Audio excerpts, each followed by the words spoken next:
The Planning Committee for today, the 28th of November. This is the last Planning Committee meeting for this year of 2017.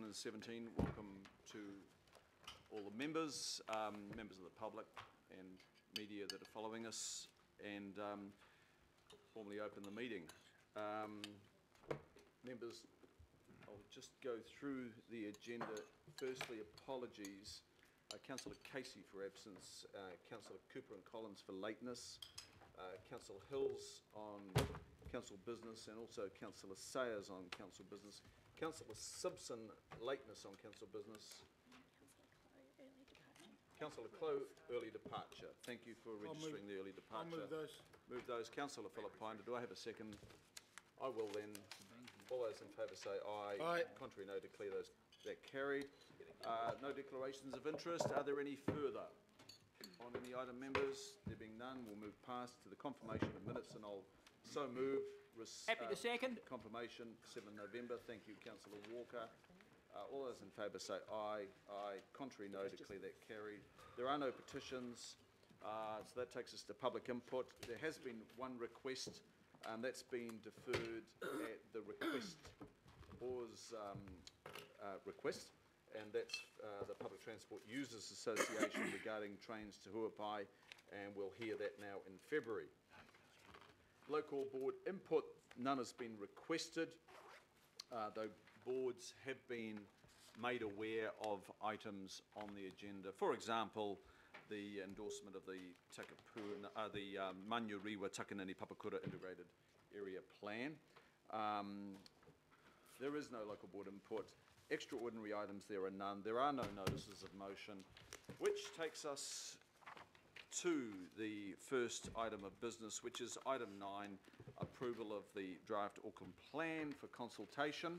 And we have reporting for us Denise O'Shannessy, Manager of Strategic Advice, and Jacques Victor, who's the GM of the Auckland Plan Strategy and Research.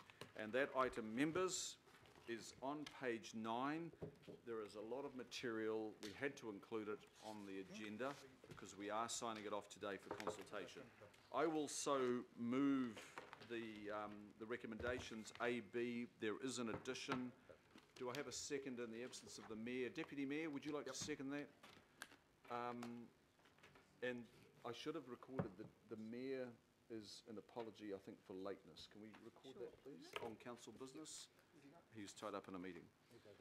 So I will move, and the Deputy Mayor will.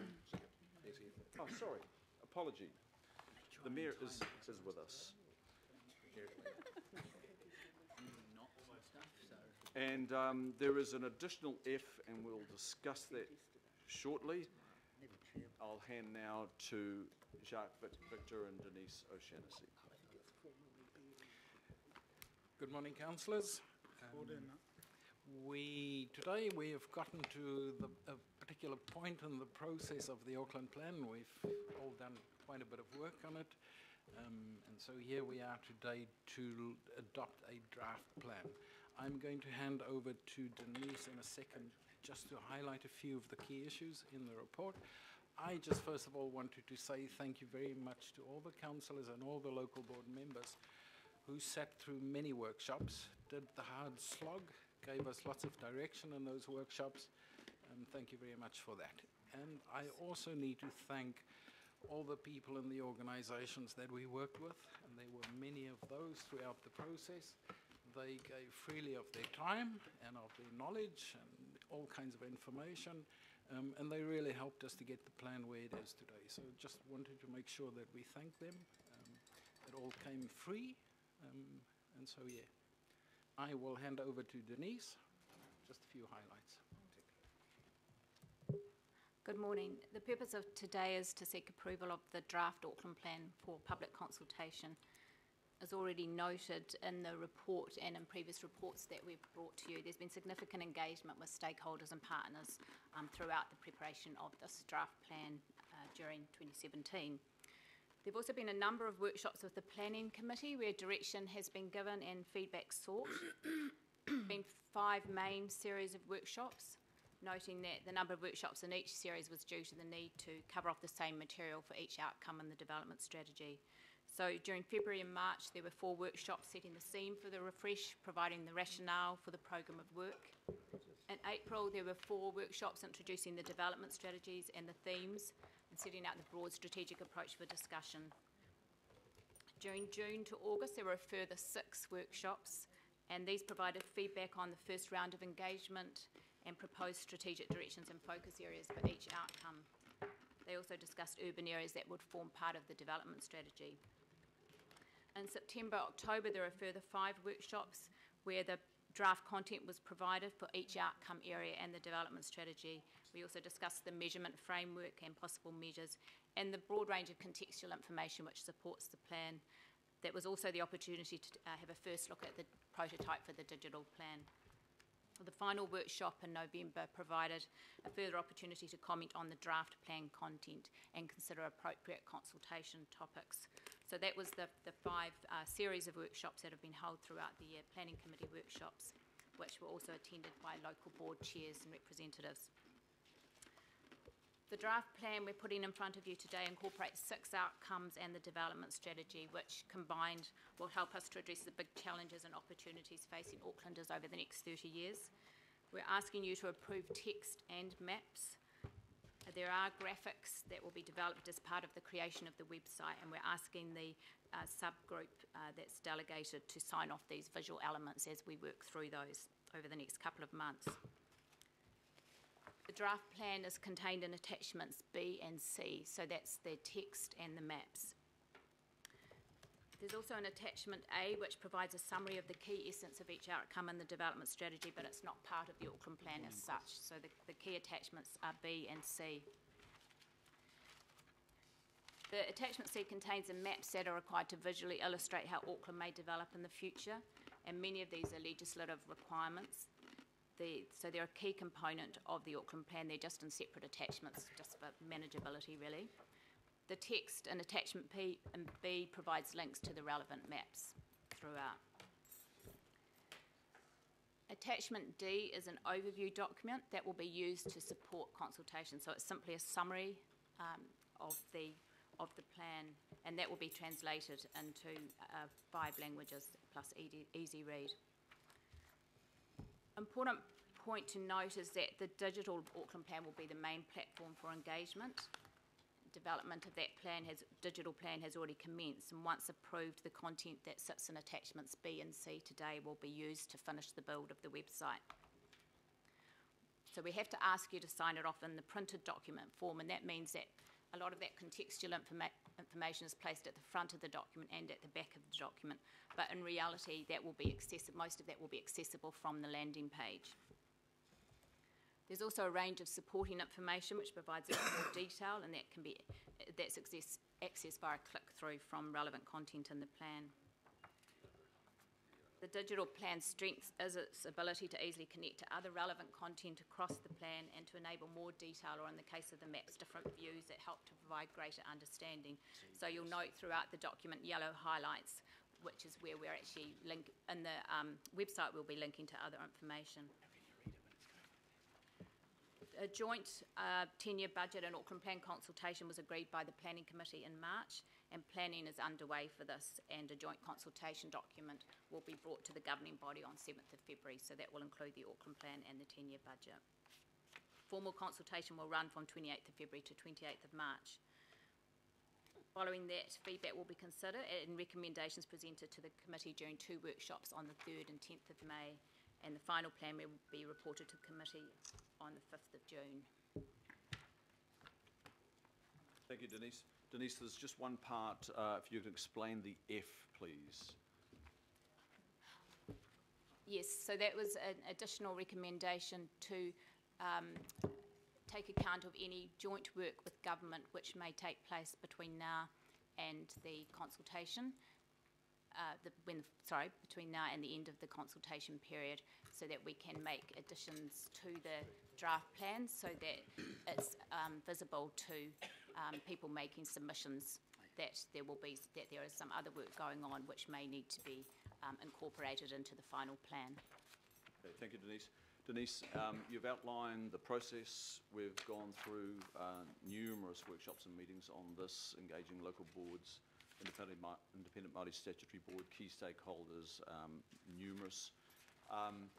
And can you just outline at our last workshop, which I think was last week, I'm trying to, you invited at that workshop last strands of feedback, and you did receive feedback from both councillors that were present. There was a follow-up email inviting all councillors to provide further information. Can you just give us an account of that briefly as you received it? You also received some input as invited from local board chairs or their appointees. Can you run through that? I think that was signalled as the final opportunity to provide feedback. That's correct. So we did have feedback from some councillors and local board members. Are you wanting me to run through the detail of that feedback? Look, just very, very Sure. briefly. So we had feedback from Angela Full-James, Franklin Local Board. She was asking for some additional words around the highly productive soils. She also had a request for information to be added around the train station at Pairata and Drury. That was the main, I think that were the main points in her feedback. Councillor Casey had a range of feedback around incorporating text on the living wage, innovation and cheaper housing, increase in state and council-owned housing, and she also talked about innovation and models for provision of housing for older people. She wanted to see some text around legislative requirements to register boarding houses, and also wanted to incorporate something around defensive architecture, so putting some comment in around inclusive architecture in the plan. We were able to address all of those points. She also wanted to see advocacy for a national strategy to end homelessness in New Zealand, and we didn't feel that we could really include that in a national strategy in the Auckland document. Okay, thank you.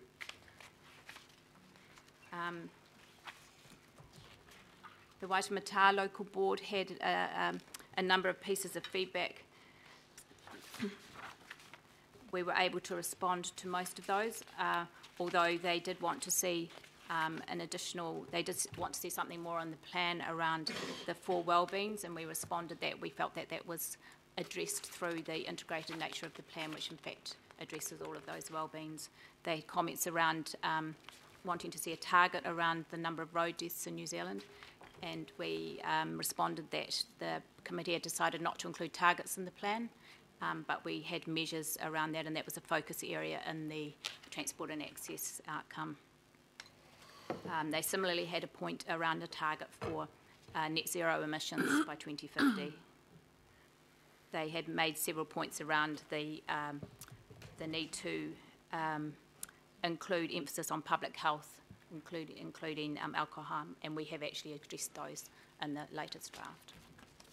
Thank you. And mine, on behalf of myself and Councillor Hills, was a little bit late, but I've had clarification from Jacques on the nodes, and I withdraw what I was proposing anyway. So, look, that's good. I think we've interrogated this well over many, many months, from February this year right through to now, end of November.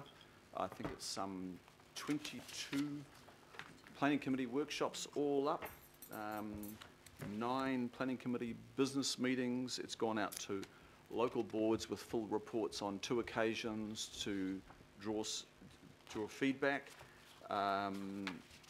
It's been a long haul, members. I want to thank you, Denise, Jacques, leading up your teams, and all the people who are contributing to you being here in support of us. Thank you very much. So, members, are there any key questions that you would like to ask now? Deputy Mayor. Thank you, Mr. Chair, and I'd also like to thank the team sitting here, but also the people behind who have been involved deeply in this process, even if some of them wear Welsh supporters or Lions supporters shirts, but we'll forgive them for that. Jacques, or Denise maybe, we were talking about this, so the work with the government, and the point about the homelessness is a very valid one, where we perhaps do need a nationwide strategy or plan. So could you give us some more in-depth understanding, please, how the work with the government has been with building this plan and where we've landed more recently about their role, bearing particularly in mind F? It would be fair to, so we work with central government officers last year and all of this year, but it would be fair to say that the new government has not had the opportunity to give direct input. And so in that sense, that's why number F is there. They need to have that opportunity. They have written a letter to the mayor expressing their desire to work with council, in particular on transport issues, so around ATAP, and then also around the development strategy. And then we happened to have a discussion with central government, senior central government officers this morning. And what can be done is between now and the end of March, we can address those issues, work through all the different work streams and the different issues, and then hopefully central government's view can be part of input to the draft plan, and it can be sorted in that way for the final plan.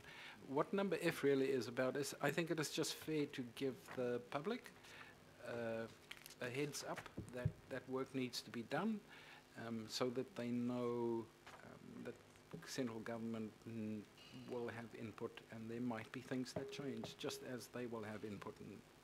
So that's really, in essence. Are there any particular areas of potential difference that you are seeing, either Denise or Shark? Yes and no. Yes, as in I am not sure exactly what government's position might be on all of the issues, but no, in the sense that we have looked through government statements and the policies and through the election, and in that sense things really line up very well. For example, if you look at transport, government wants to put a strong emphasis on public transport, walking and cycling. That has come through really strongly in the plan. So I think a lot of those things will line up very well. When it comes to, I suppose, where some of the bigger differences might be is around particular projects. The large infrastructure projects and to some degree possibly more so the timing of those and how we sequence them. And that of course then has a flow-on effect in terms of the timing of release of the servicing of development areas. So I think it's probably in terms of the sequencing and the rollout of infrastructure where there might be some adjustment, and that's fair enough, we'll work through that. It really affects two tables in the development strategy. So the one table is around the big bulk infrastructure, and the phasing of that, and the second table is then the development areas and the phasing of that. That's both urban and future urban. And those are probably, one would imagine, not speaking on behalf of government, but one would imagine those are the two essential bits of the development strategy that would. But because we did not, because the plan does not go into great detail in how you do things and what exactly it is, it sets the basic framework. It is quite flexible in that sense. Then, as long as there is alignment in terms of the basic framework, yeah, it's really just those two tables that would be affected mostly, I think. Okay, well, we'll see how it plays out. Thank you, Mr. Chair. Thank you, Deputy Mayor. And there was one area of input that I didn't reference, and that was the comprehensive contribution of the Independent Māori Statutory Board. They made quite detailed submission in the last couple of weeks, and the board has received a reply in my name on behalf of the committee, and I thank the board members here for the Independent Māori Statutory Board and their extremely comprehensive feedback. Councillor Walker. Yeah, got a couple of questions, and they essentially go to the links in the document. I guess the first question is around the link between the Auckland plan and the long-term plan, and I guess the general context, Mr. Chair, is quite obviously many of the things that go to the Auckland plan are going to need budget. So there's a very close link between the Auckland plan and the long-term plan. So my question that goes to this is, are there going to be links between parts of the Auckland plan and the long-term plan that we're going out for consultation, so that somebody that might be approaching from the budgetary perspective can reference the Auckland plan and vice versa?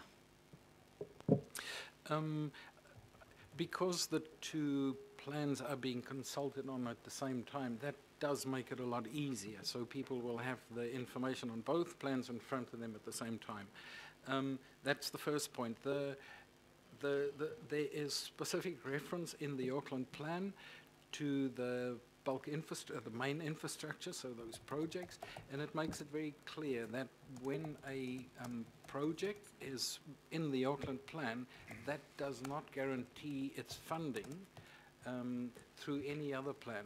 So of course that does not just include Auckland Council's LTP, but it also includes the long-term plans of other infrastructure providers. So let's say through the RLTP, for example. The Auckland plan specifically references that and acknowledges that those are separate processes, and that is where the confirmation of funding comes through. But yes, I think with the two processes, so in the case of Auckland Council, with the two processes running together and being consulted on together, that makes it really visible for people how they link. Yes, through you, Mr. Chair, I understand the visibility.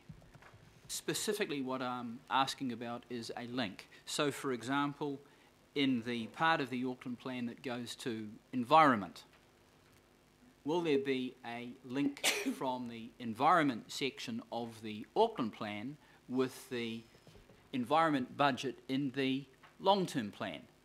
And similarly, we could be talking about some other component.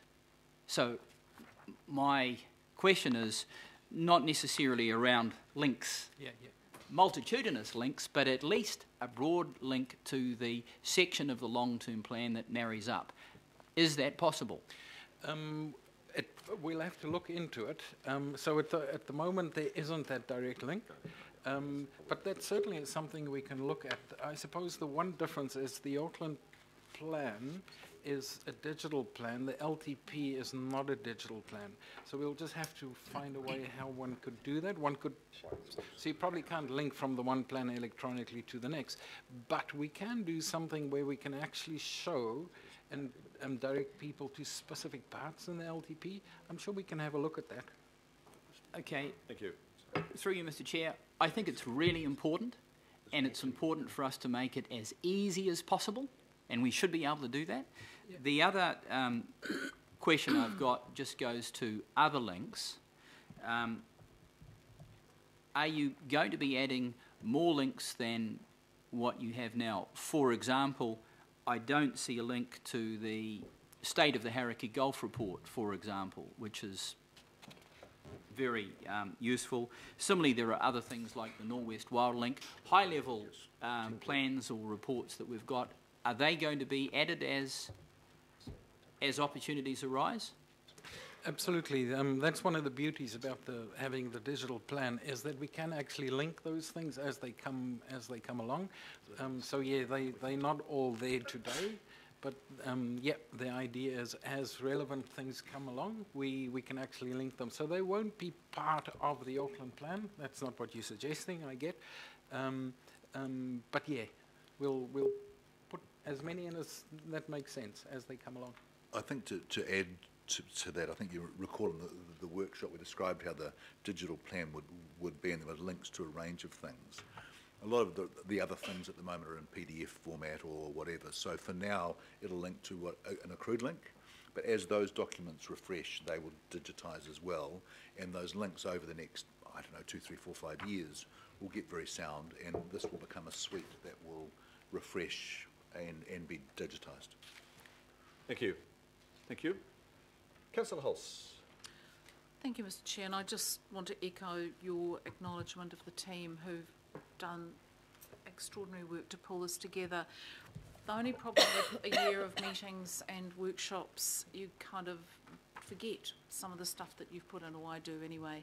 So I know that we were clear that we weren't going to get too carried away with detail and targets and that kind of thing, but I know that we discussed some direction around sport and rec and art and culture, and I just can't remember where that discussion got to, because there isn't anything that I can see in here.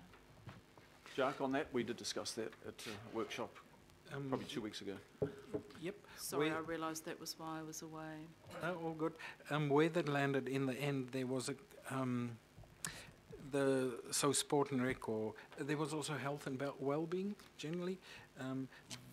Where it landed that they are not particular outcomes, they're only the 6 outcomes, but they got woven into the outcomes as a way of how you would achieve some of those outcomes. So you will find and we made some significant changes in terms of health and well-being, which included, for example, physical activity, the sports side of things. You will see a lot of that in belonging. Some of that comes through in homes and places. Some of that comes through in transport. So they've actually been woven into the other outcomes.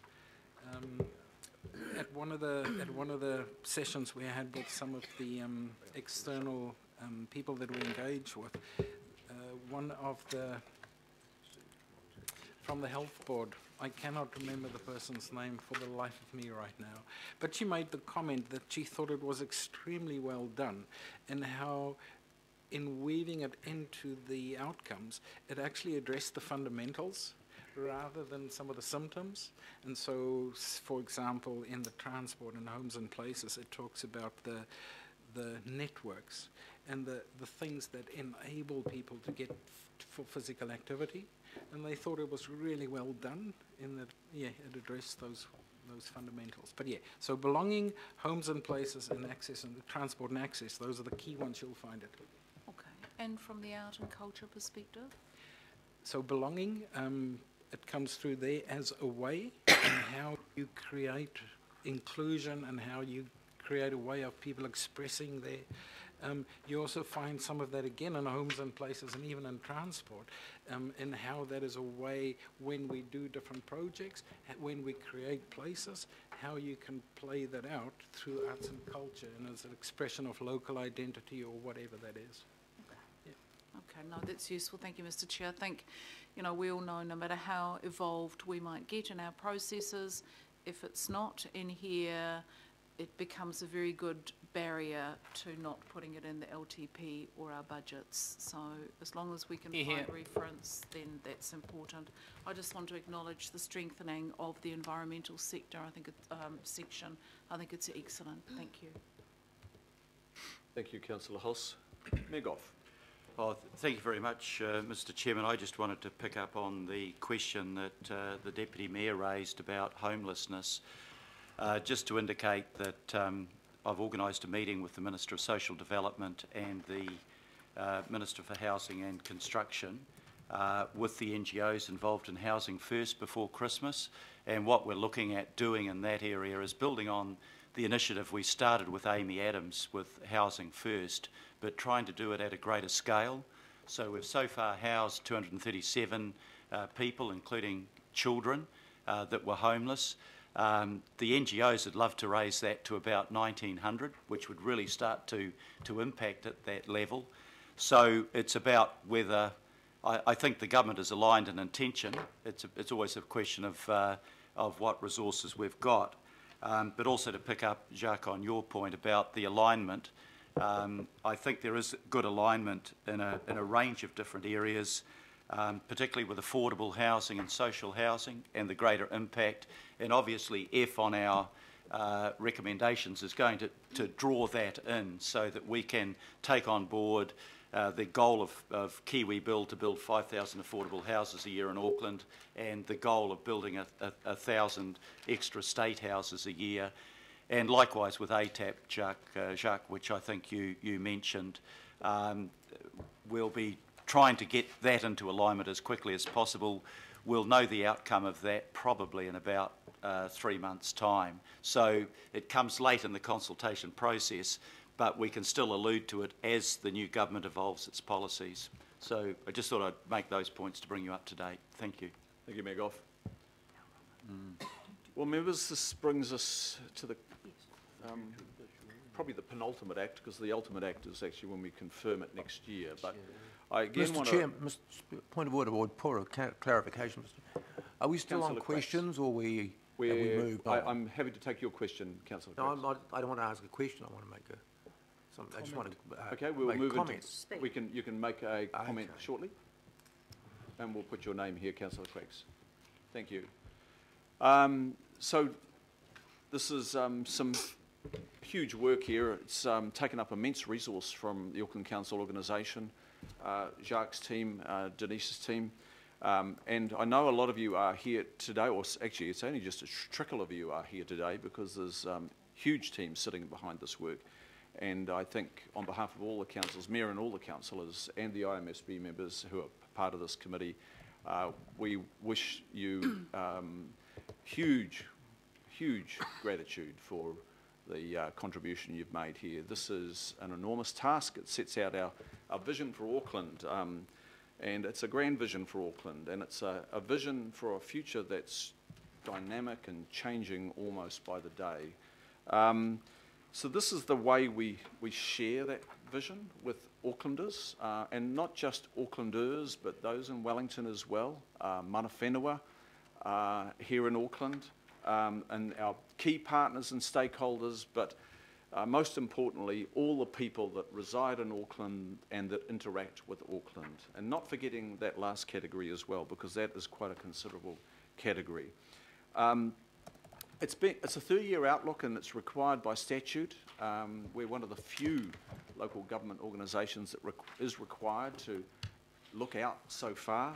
Others are required to undertake 10-year budgets as a minimum. The difference here this time is we are looking at a digital document as opposed to the good old solid printed coffee book.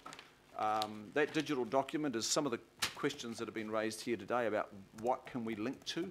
That's what you can do. What's one of the benefits of the dynamic digital document as opposed to that print once printed version, which just stays the same.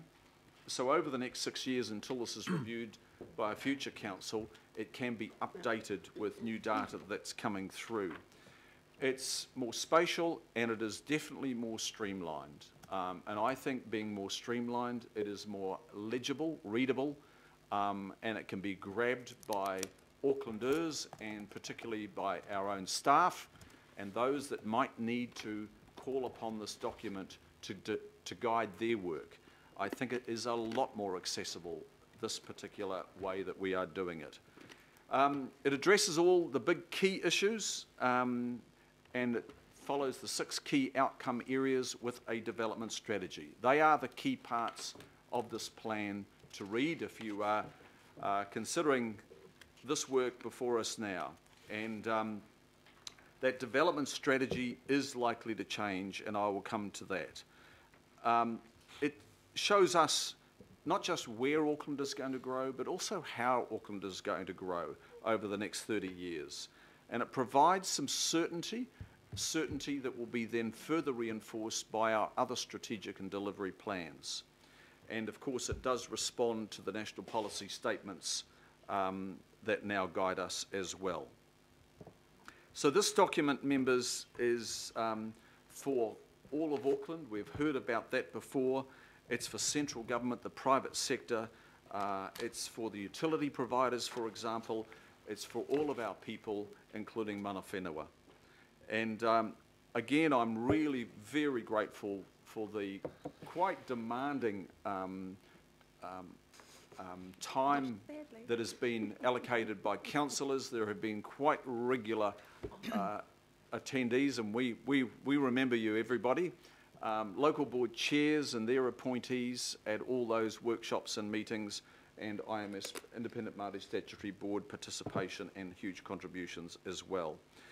We do need to sign off this now, and is it perfect? I would say no, it's not a perfect document, otherwise we'd be just adopting it now. But it is well on the way to being perfect. I like to use the term that it's sort of 85% polished, and we'll get it up to that 100% mark after we've received community input and we confirm it worthy of enduring the next period of 6 years before it's reviewed early next year. So we're going to confirm today also the overview of the plan and the approach to consultation. We won't be signing off on the images here today. There is a little bit of work to be done by the staff to finalise the images. Lastly, and the Deputy Mayor alluded to this, we have a new government of only just 1 month.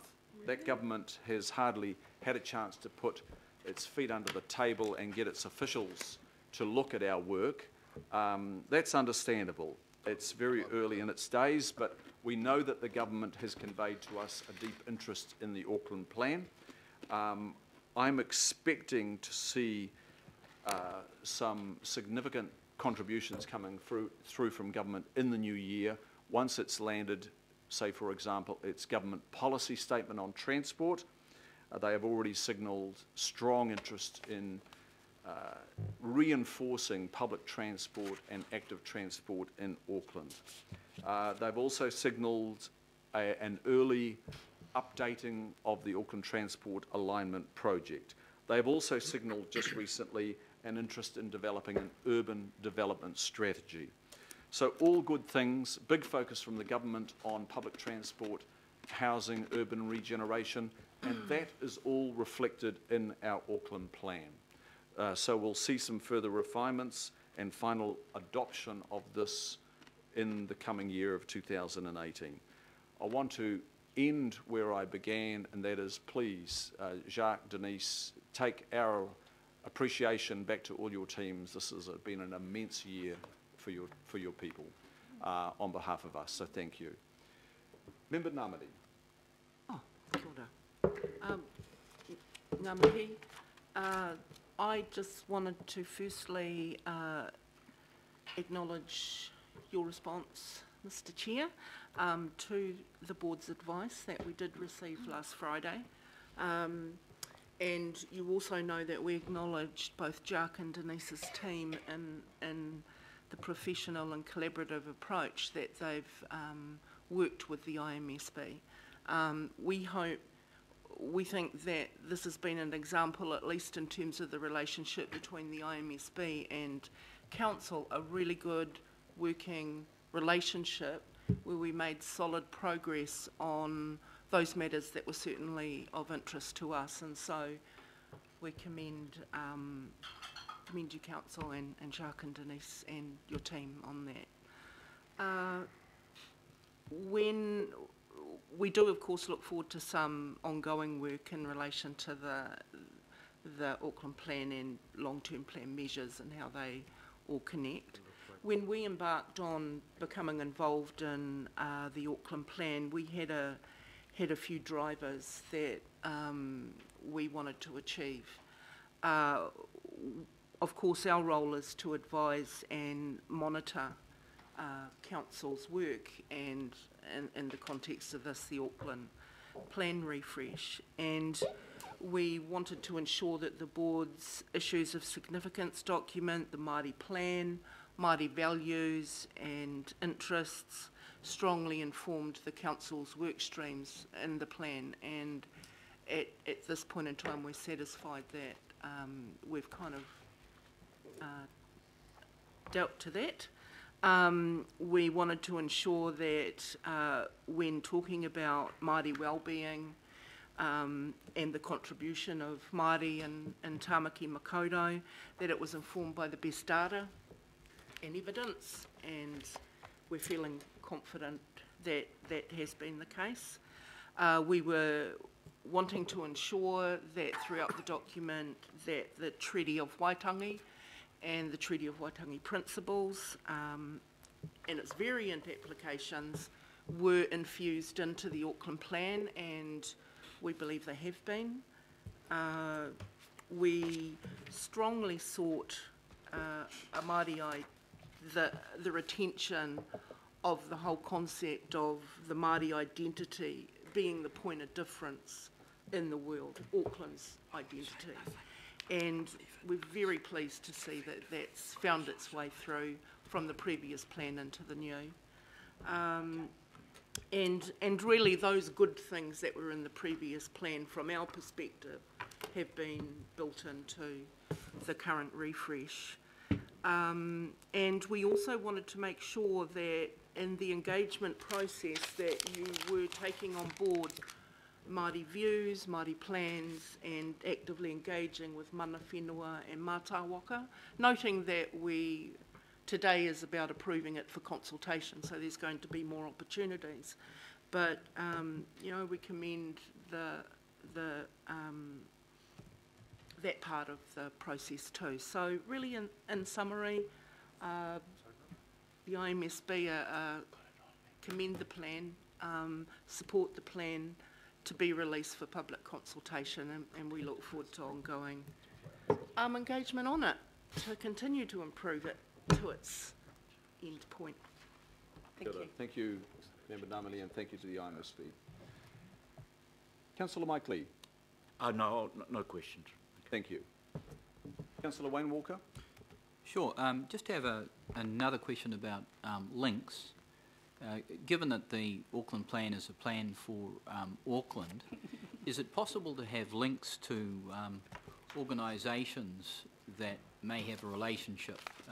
For example, if we look at homelessness, Auckland City Mission, if we look at the environment, there are organisations across that space and so on, so that the Auckland plan becomes a little bit more dynamic.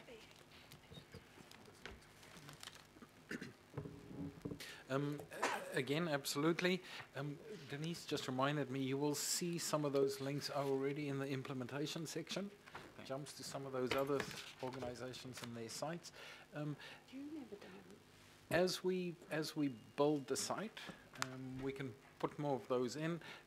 We are really at the beginning of building the site, so Okay. but yeah, some of it already in the implementation section. Councillor Quicks. Thank you, Mr. Chair. Look, I haven't been able to take part in as many of the workshops on this as I would want, but I do want to make some comments on it and acknowledge much of the work, the valuable work that's gone into it. I'm sort of interested in the whole issue of affordable housing, and I think for the first time we've actually seen an acknowledgement that of the problem of unaffordable housing in Auckland. Auckland is now one of the most unaffordable cities in the world, and this report actually acknowledges the social impact of that and the role that the council has played in that, the negative social impact on Maori in particular, and so I want to acknowledge that we've put up our hand and say we've played a role in this. But like the major political parties, we haven't actually said, look, this is what we're going to do, this is the big bang way that we're going to get through this. The last government tinkered around this, the special housing areas really, while they acknowledged the problem, really didn't have any impact at all.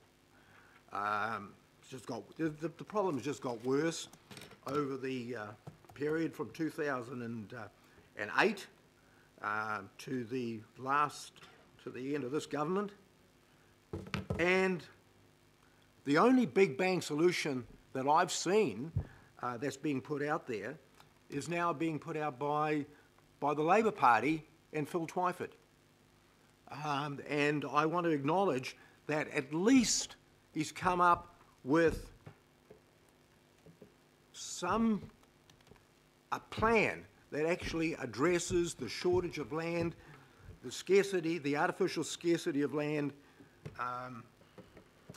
And so I want to acknowledge publicly the work that's being done by the Labor Party and by Phil Twyford on actually trying to break through this problem. Thank you. And just on that note too, just remember that when this new council came in, one of the first things that the Mayor convened was the Mayoral Housing Task Force, and that has a set of 33 recommendations, Mr Mayor, 33 recommendations? 33. So it's been top of mind for this council, and I think there's another Mayoral Housing Task Force working group meeting next week to further action those recommendations. But you are right. It's good to hear the incoming Labour New Zealand First coalition government with Greens and Competence and Supply focusing on housing, and I think you are right, Councillor Quacks. I think in tandem, government and this council, we can create some real and meaningful change to the housing crisis in Auckland. So thank you for bringing that to our attention. Final comment, Councillor Filipaina? Not a comment, sorry, Chair. It's just in regards to the recommendations. Is that okay? Question? Yep, question around F. I agree with thee in regards to any changes, but you've got there that to make any additions, but it'll be post-public consultation. So are there any, so if there are any issues or statements made or changes within the government that you have the consultation, and having it post-public consultation seems a bit weird for me. So is this not post, but it's not? Oh, that's right. I just wanted to sort of get clarification around that. I agree with thee, but not after we've got all the information back and then we're going to put something in there. That's all. We'll just clarify that, because I was looking at that myself, and we were, I had a recommendation this morning, and it was just a bit long, and I was trying to edit it down. Now, I may have edited it down and created a little bit of a problem and some lack of clarity, which you're picking up on, which I appreciate. So, Chair, just clarification. So, if the government, through the Auckland Plan process and prior to going out to the public, if there are any significant changes, are we saying with F that it gets delegated? And I'm fine with E. We'll go to the question. Yeah, and please. I think they've got the question. Does that go and get delegated instead of coming through to the whole committee, depending on the significance of any decisions while you talk to the government? We'll have the answer from Jacques. Thank you.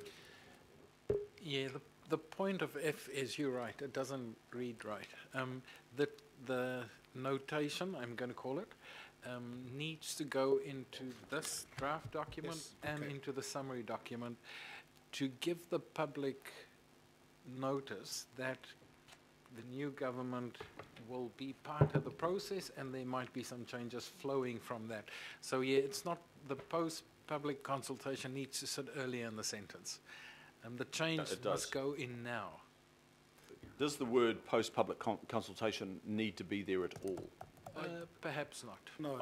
I think because we're talking about this interim period. Yeah. We've got a new government in place. We've got officials not yet being briefed by their ministers and cabinet, and that's just because of the timing. So I think if we take out the words post-public consultation, Jacques, that. Yep, and maybe just be clear that the additions are to the draft plan and to the overview document. I think we need to do it in both. Yeah.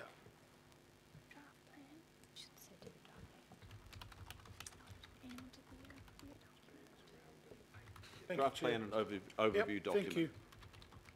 And probably after which you need to put a note, which notes joint work with the government. Thank you. Late changes there, members, and thank you for picking that up, Councillor Filipaina. I'll just wait to make sure that we do have those words correct from Jacques and Denise's viewpoint. Just the last, you might also delete the may require. Delete, yes. All happy, members? Aye. Thank you. I'll put the motion then. All those in favour? Oh, Councillor Newman. Thank you, Mr. Chair. Just a quick comment from me, and actually it goes to what Alf has just said around the significance of changes, but it's been broadly addressed. I mean, the speech from the throne, which is a very important document, did state the government will remove Auckland urban growth boundary, or remove the Auckland urban growth boundary and free up density controls, which is a very, very substantial statement to make and potentially definitive in the context of spatial planning and consequential changes to the unitary plan to give effect. So I am grateful for the changes that have been made at F, because if that occurs, that will require a fundamental rethink of this document, and it won't be I mean, you're being incredibly polite today, and you always are, but that will really require a rethink of some of the assumptions that underpin this, because it changes the approach to the way in which Auckland will potentially develop, and there will need to be a recalibration of infrastructure planning right across the council family. So I agree with the changes that are being made to F, but that statement in the speech from the throne is a very substantial statement to make, and will be absolutely imperative to the conclusion of this particular work stream. Thank you. Councillor Walker again. Just speaking now, we've finished our questions, Mr. Chair. I thought we'd finished the speaking as well. Okay, but really just a quick statement on my part, and that's just to reflect again my objection to the environment and cultural heritage together, as compared to separate, so that they have more substance and standing. Thank you. Thank you all, and appreciate your inputs here finally today, and we'll be looking at this again in the new year. I'll put the motions. All those in favour say aye. Aye. Aye. Contrary, no. Declare that carried. Jacques Denise, Well done, Jacques. enjoy summer. Well done, Peeps.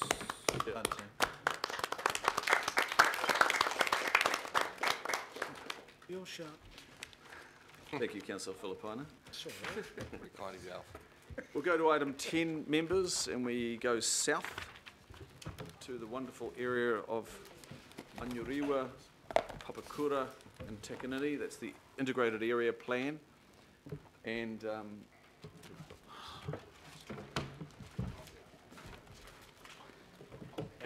Michael Luong and John Dogood, and I can't remember the other name, I'm sorry. Trevor Watson. Trevor, Thank of you, course. Chair. Welcome, Trevor. Now, just as we kick this off, Sir John and Councillor Newman, Councillor Sir John and Councillor Newman, you wanted to move and second? Yep. Moved by? Either or. Either or. I'll go for the seniority then, Sir John. And seconded by Councillor Newman. Senior in years.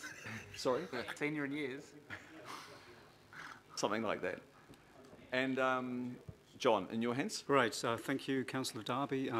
Good morning, Mayor and Councillors. So, just very briefly, this is a project that commenced just over a year ago, working very closely with the Manarewa and Papakura local boards. It is a spatial plan, but not the mega spatial plan or the overarching Auckland plan. It's at that more local level, although this is covering quite a swathe of South Auckland, where there's a lot of growth and change happening along the Great South Road between Manarewa and Papakura going through Takanini. So Michael Luong has been the principal planner on this project, has done an outstanding job. The plan is strongly endorsed by the two local boards, who've worked very closely with council staff and the community on this plan, and Trevor is Michael's team leader. So probably just briefly hand over to Michael. I think he has a couple of things to say. Just a few things. Yeah, I guess it's a pleasure to finally bring this plan to the Planning Committee for endorsement. It's been a long year, and we've just had it recently adopted by both the Manurewa Local Board and the Papakura Local Board. with the help of Councillor Newman and Councillor Walker as well. So it's been a bit of a milestone getting here, and yeah, and we'll take the report as read and happy to answer any questions. Thank you, Michael. Michael, I want to acknowledge your work. I know you're the one at the coalface doing this. It's a very big spatial area of the South.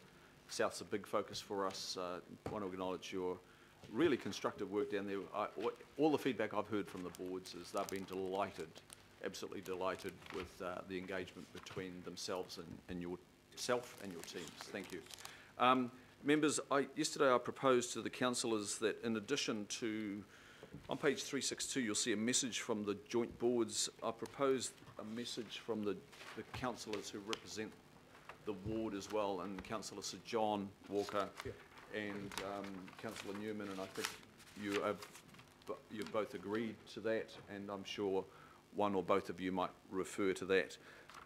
So it just shows the endorsement of not just the local boards, but the councillors who are championing this work as well, and Sir John and Councillor Newman locally. Can I take questions at this stage? Councillor Wayne Walker. Yeah, couple of questions. Just under transformative projects that go to transport, I don't see any mention around the prospect of rail transport to the airport. You know, Puanui and so on. So just have a question mark around that. It's a bit to the north there, isn't it? Well, it links, doesn't it? North or east. Michael? Well, I guess the three centres themselves are on the main rail link, and that links up to Manukau at the moment. And similarly, reference to heavy rail links to the south and electrification to Pukekohe and conceivably further south. Yeah, I think the key comment is that this plan sits under the umbrella of the Auckland plan, and it's you know, those sorts of big strategic transport initiatives you know, are sitting in the Auckland plan and still working their way through into the long-term plan as well. So it's probably not too surprising that level of detail is in this particular plan, but I think it's a given that improving transport connections to and through this area and from this area to other parts of Auckland, including the airport, is essential. So, okay. And the other question, Mr. Chair, just goes to issues around flooding and inundation within the area, especially in Takanini and other parts of the catchment that are already subject to flooding and, of course, likely inundation with sea level rise. So I just wonder, you know, whether there's any commentary that could be included around that, or any links to documents that go to that. through the chair, well, certainly the issues around flooding and inundation are primarily addressed from a regulatory point of view through the Auckland Unitary Plan, and it would have the overlays that show where those constraints apply. But again, I'll hand over to Michael or Trevor, and they can maybe speak to how flooding issues might have been discussed in the context of this spatial plan. Through the chair, I mean, in terms of Takanini, I mean, there are flooding issues there, and the plan itself has sort of acknowledged that through one of the transformative actions, and that's recognising the Takanini Cascades projects and working through with Healthy Waters as part of this development of this plan as well. Thank you. And Mr. Chairman, if I can just add to that, as part of the structure planning work, which will come in due course, that those will be key issues that will be picked up. So this plan needs to be sort of set in the context of other work rather than trying to cross-cut other streams. Thank you, Trevor. Member Namani. Just a couple of questions of clarification. I acknowledge that the report provides quite a good level of engagement with mana whenua, but what I can't see is how the feedback's been incorporated into the plan. It's just there kind of isn't anything that tells me what issues were arisen as a consequence of the engagement or anything. So could you just take me through that, or just kind of explain to me how was their feedback incorporated to date? And then I probably just want to focus in on some elements, if that's easier to do, but I'll leave it with you.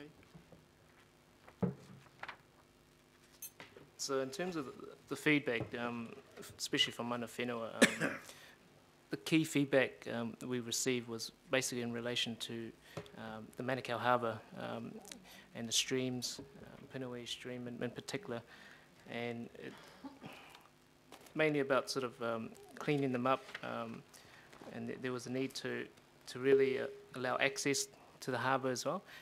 And I guess how that translated into our transformative actions is you'll see on the corridor outcomes, we have a few actions there which deliver on those engagement results, especially through delivering Manukau Harbour restoration projects, katiaki projects to improve how the coast streams, riparian areas are managed in the area.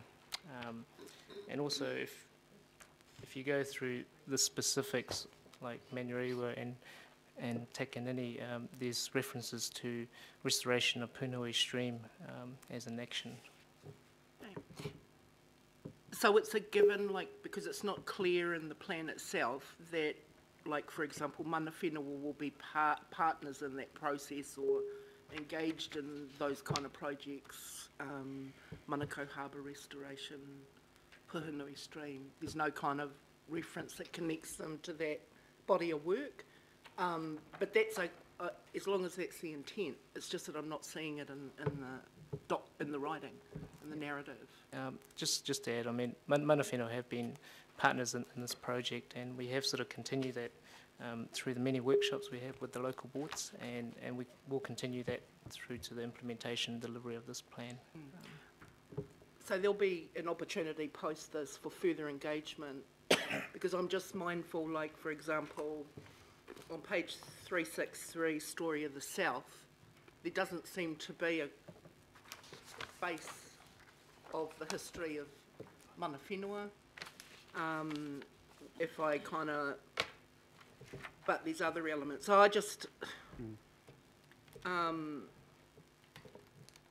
that's the only thing I have difficulty with, is just not being able to see the dots connected between what's been said and whatnot. And perhaps going forward, that's something that you can look to incorporate post this. Correct, Leanne. Mr. Chair and others, I think that's, it's very useful to get that feedback. Mana whenua and Matawaka were extensively engaged with, and you picked that up, but we're not joining the dots in terms of necessarily the text in the plan, but Michael has given some examples of how that feedback has come in through the natural environment streams, Manukau Harbour. But going forward, this plan and any other plans adopted, this key sort of success is how we actually, as an organisation and with others, implement the plan. So we are starting to do some thinking around that, and that's where we'll again pick up the conversation with mana whenua around ongoing involvement in delivering some of the key initiatives that are funded in this plan. And if additional funding comes through in the long-term plan, annual plan or elsewhere, how we engage with mana whenua and the community going forward is very key to this plan. It almost feels like with this one, more than many of the others, that we've got to a point, there's a lot of energy in the community and commitment to sort of take the plan forward, so we really need to focus on that, work on that. Yep. Thank you. Thank you. Deputy Mayor. Well, thanks, Mr. Chair. Thanks, team, for the effort. Two questions. The first of all, particularly with Papakura, it's a town that a lot of people who live beyond Papakura in the green spaces to the west and to the east and south use as part of the hub. So what was their involvement in the developing up of these area plans? And when we move from the area plans to the structure planning model, there are some strategic land holdings and owners in both Manurewa and Papakura. Have they been talked with the area plans so they can be involved into the next stages?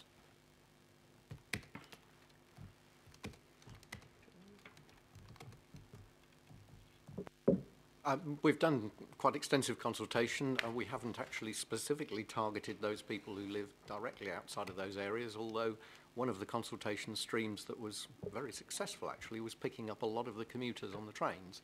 I'm not saying that therefore covers everybody who lives outside of the area, but a lot of people who come into Papakura for that purpose rather than actually living in that space. So I suppose I'm partly answering your question about whether we've covered off those people. Probably not as fully as we could do, but I think we did a pretty good exercise in terms of being able to capture a wide range of people. And one of the key things we were trying to do in this exercise was to capture a lot of those people who don't normally engage with the processes. And from some of the stats we got back, we were able to achieve a lot of young people's input, a lot of wide ethnicities input. Again, that's not saying it's other people's input is not key, but I think we felt on balance we had actually got a broad range of commitments there. In terms of going forward, the advantage of the work on this plan and the work on the structure planning, sitting in John's space and in my team area, is there is those joined up conversations. And one of the things we were trying not to do in this plan was to actually overlap too much with the work that would go forward in the statutory space. So this was very much about the community engagement, the activities that were happening in the existing spaces, where the structure planning is about those wider land holdings. So hopefully we are picking up through the structure planning process, if we haven't picked up through this process, those landowners who are key.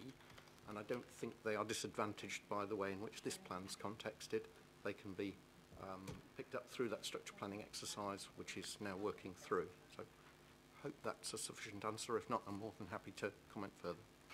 Thanks, Trevor. I just note, Mr. Chair, at Papakura rail station, it's the second busiest on the network. Someone can correct me if I'm wrong, but you know, there is a lot of that reason the PT is so popular there is the locals, but also those people coming from the lifestyle blocks and rural areas beyond those boundaries, and they have a massive input on the township of Papakura itself, as they probably do in Manurewa, but probably to a slightly lesser extent. So I think that that's a very important component. It's not just an urban dwelling, it's servicing a much larger area. So looking forward, that'll have to be brought into context. Same context as Pukekohe, Trevor, really, I think.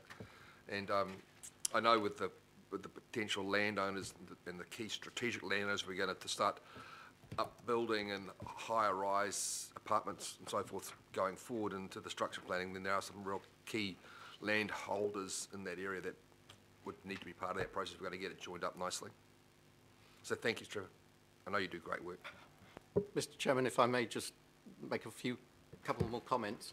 One of the key work streams to actually take the actions of this plan forward is there is a Papakura Commercial Centre project group which is working very much around the issue of the Metropolitan Centre and how we get Papakura to actually effectively come to the party, I suppose, in terms of the future with all of that development around it. So there is, I can assure committee members, those joined up work streams, even though this may not seem to be covering everything off. Thank you. Thank you, Trevor. And I noticed that in the project list for Papakura projects on page 382, that Commercial Centre project group is a key work stream that they would like to embark on. It's good to see. Councillor Fletcher. Oh, thank you. And gentlemen, I think this is absolutely wonderful, excellent work. So I give you my sincere congratulations on it, and it's so overdue. I've just got a few questions and that I wasn't able to answer for myself in terms of the report. One of the big concerns I've had is just the operational funds for Bruce Pullman Park and the pressure that has placed the local board under. It's not specific in terms of the resolution. I know that we're looking 30 years out, but is there something that I've missed there? It would be good to feel that we have that clearly articulated within this document. It's such a wonderful asset for the people of Papakura and the region, actually, but the framework under which it was first established is not necessarily a sustainable one. Trevor, you best place? I don't think it's mentioned here specifically. I know there's a reference on page 380 at the top to developing a community safety action plan, but... No, there's no specific reference to it. I wonder whether that could be incorporated? I think it's something we need to give some thought to. I'm pretty sure there are other mechanisms where Bruce Pullman Park's management and future plans are considered. This wasn't, I mean... Yes, I know.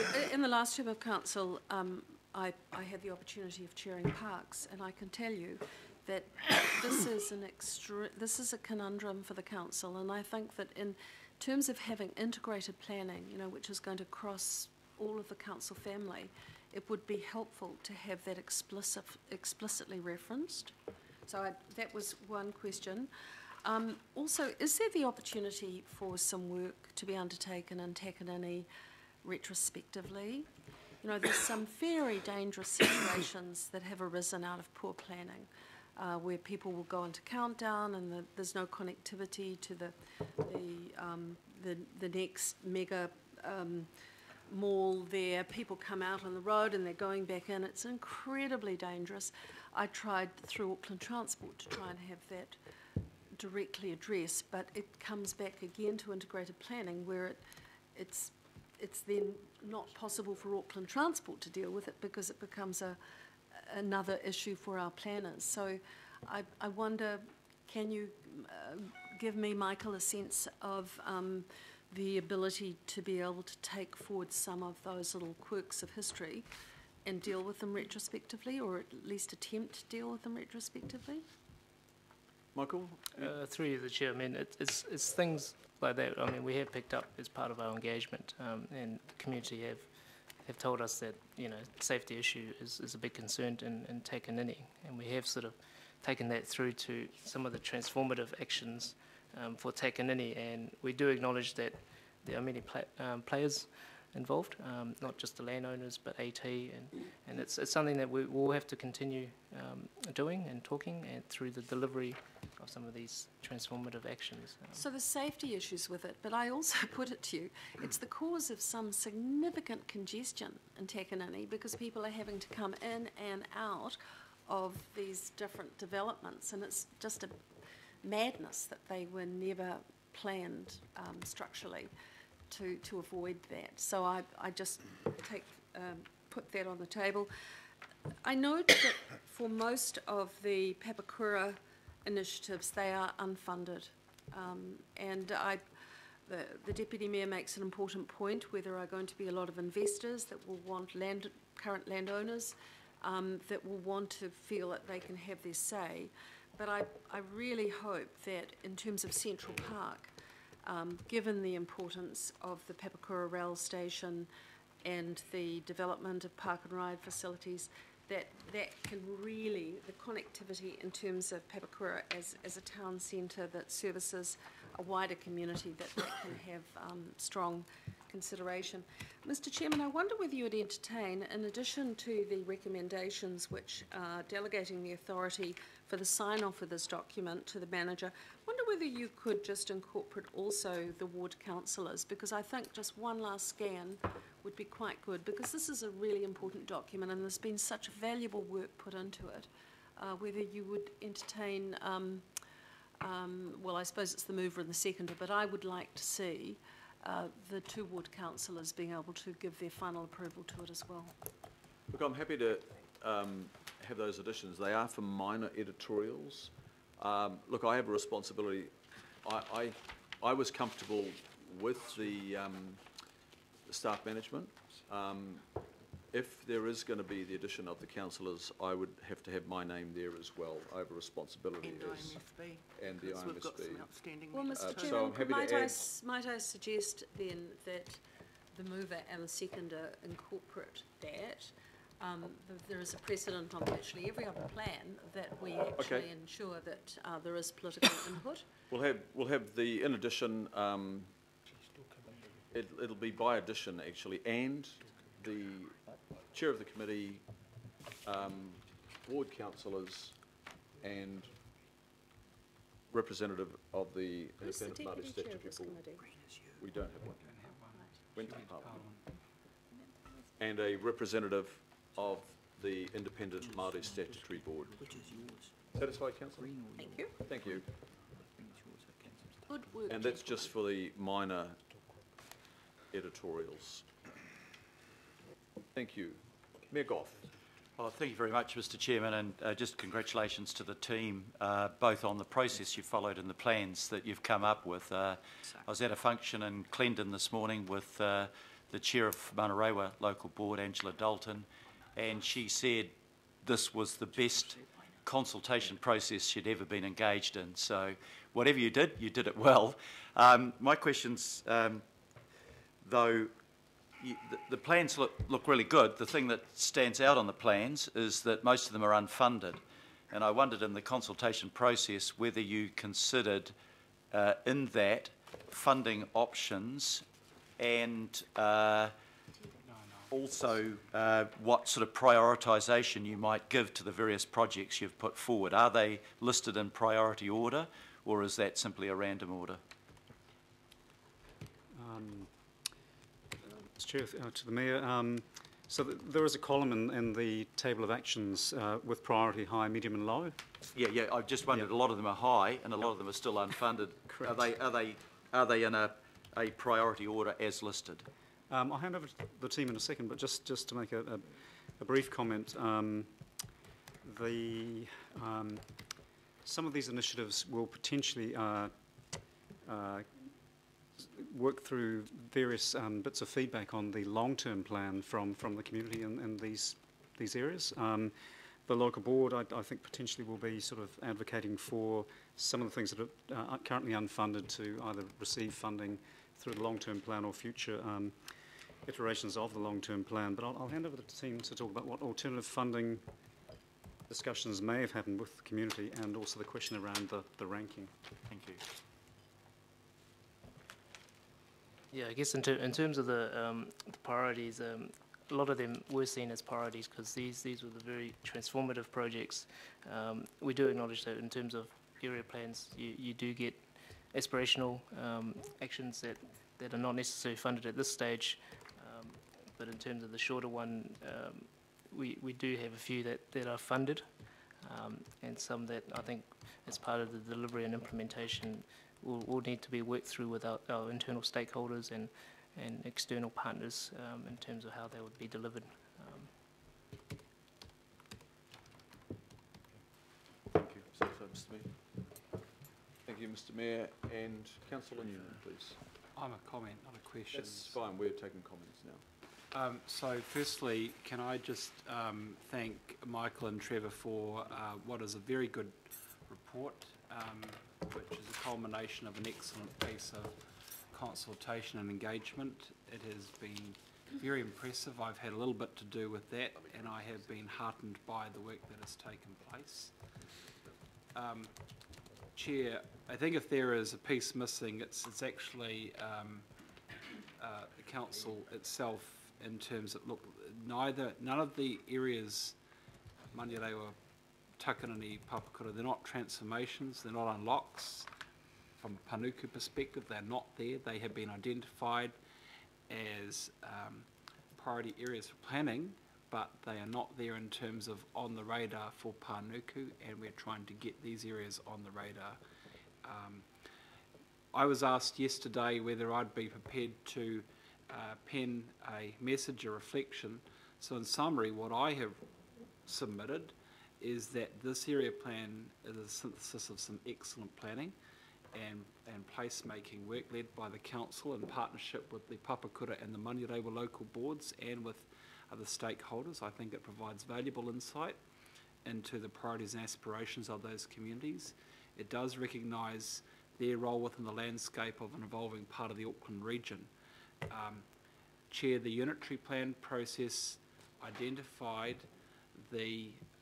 through the regional policy statement, the policies and objectives for the region, and that is about really focusing on quality intensification and redevelopment around our mass transit corridors. And these suburbs are an obvious example of where you would want to achieve good quality intensification. Chair, if this is to be achieved, this area plan is going to need to be complemented by a timely commitment to unlock the economic potential in Maniarewa, Takanini and Papakura. And it goes to the question that the Mayor asked was a pertinent one, because the projects that are identified in the schedules here, those things that have, look, those local boards have had to nickel and dime their way through, and what they are doing is identifying work streams that are a priority. They've been identified as priorities in the local board plans. They have been identified as things that some funding can be unlocked for that purpose. but this is something that the local boards have been driving. I mean, for example, undertake improvements to water quality at Weymouth Beach. When the local board in Manurewa gets advice that it shouldn't undertake that in case it identifies problems that are going to require some money to be spent to improve water quality at Weymouth Beach, that's a very cynical statement to make to the chair of the local board. And I don't want that statement, I don't want that advice to be proffered, because that's poor advice. Chair, there will be some recommendations. The local board in Manurewa has put forward its priority, which is Memorial Park, which has been identified there, and that will be a priority that the board wants to take through into the 10-year plan debate. The Papakura local board wants its park and ride at the Papakura train station, and Bill Cashmere is right to identify that as a key priority, because it's not just for Papakura, it is for people who aren't necessarily from Papakura but who use that station and who don't have access to public transport. They need to be able to access that station, and so the park and ride complements that. So I welcome the area plan. I really do welcome the area plan, but it is important that this area plan not just be treated as the council's response to the needs of this part of Auckland. This needs to be complemented with a tangible commitment from Pānuku and other organs within the organisation to enable the projects that have been identified, scoped, and they have been consulted on through the preparation of this document. Thank you. Thank you, Councillor Newman. Any other speakers? Should we close our debate here, members, and put the motions moved by Councillor Sir John Walker and seconded by Councillor Newman, the local ward councillors? Call me Daniel. Sorry? Call me Daniel. And we will put the motion then. All those in favour say aye. Aye. Aye. Contrary, no. Declare that carried. Excellent work, Michael. Trevor, John, much appreciated. We'll go now to item 11. Just find the page. King's College. On 30389, members. Thank you. We have got two proposed private plan changes here, members. We have John from Plans and Places, our GM at Plans and Places, John Dogood, and Nicholas Lau, a planner, to report to us on the first, which is it involves King's College land and land on Hospital Road at Otahuhu.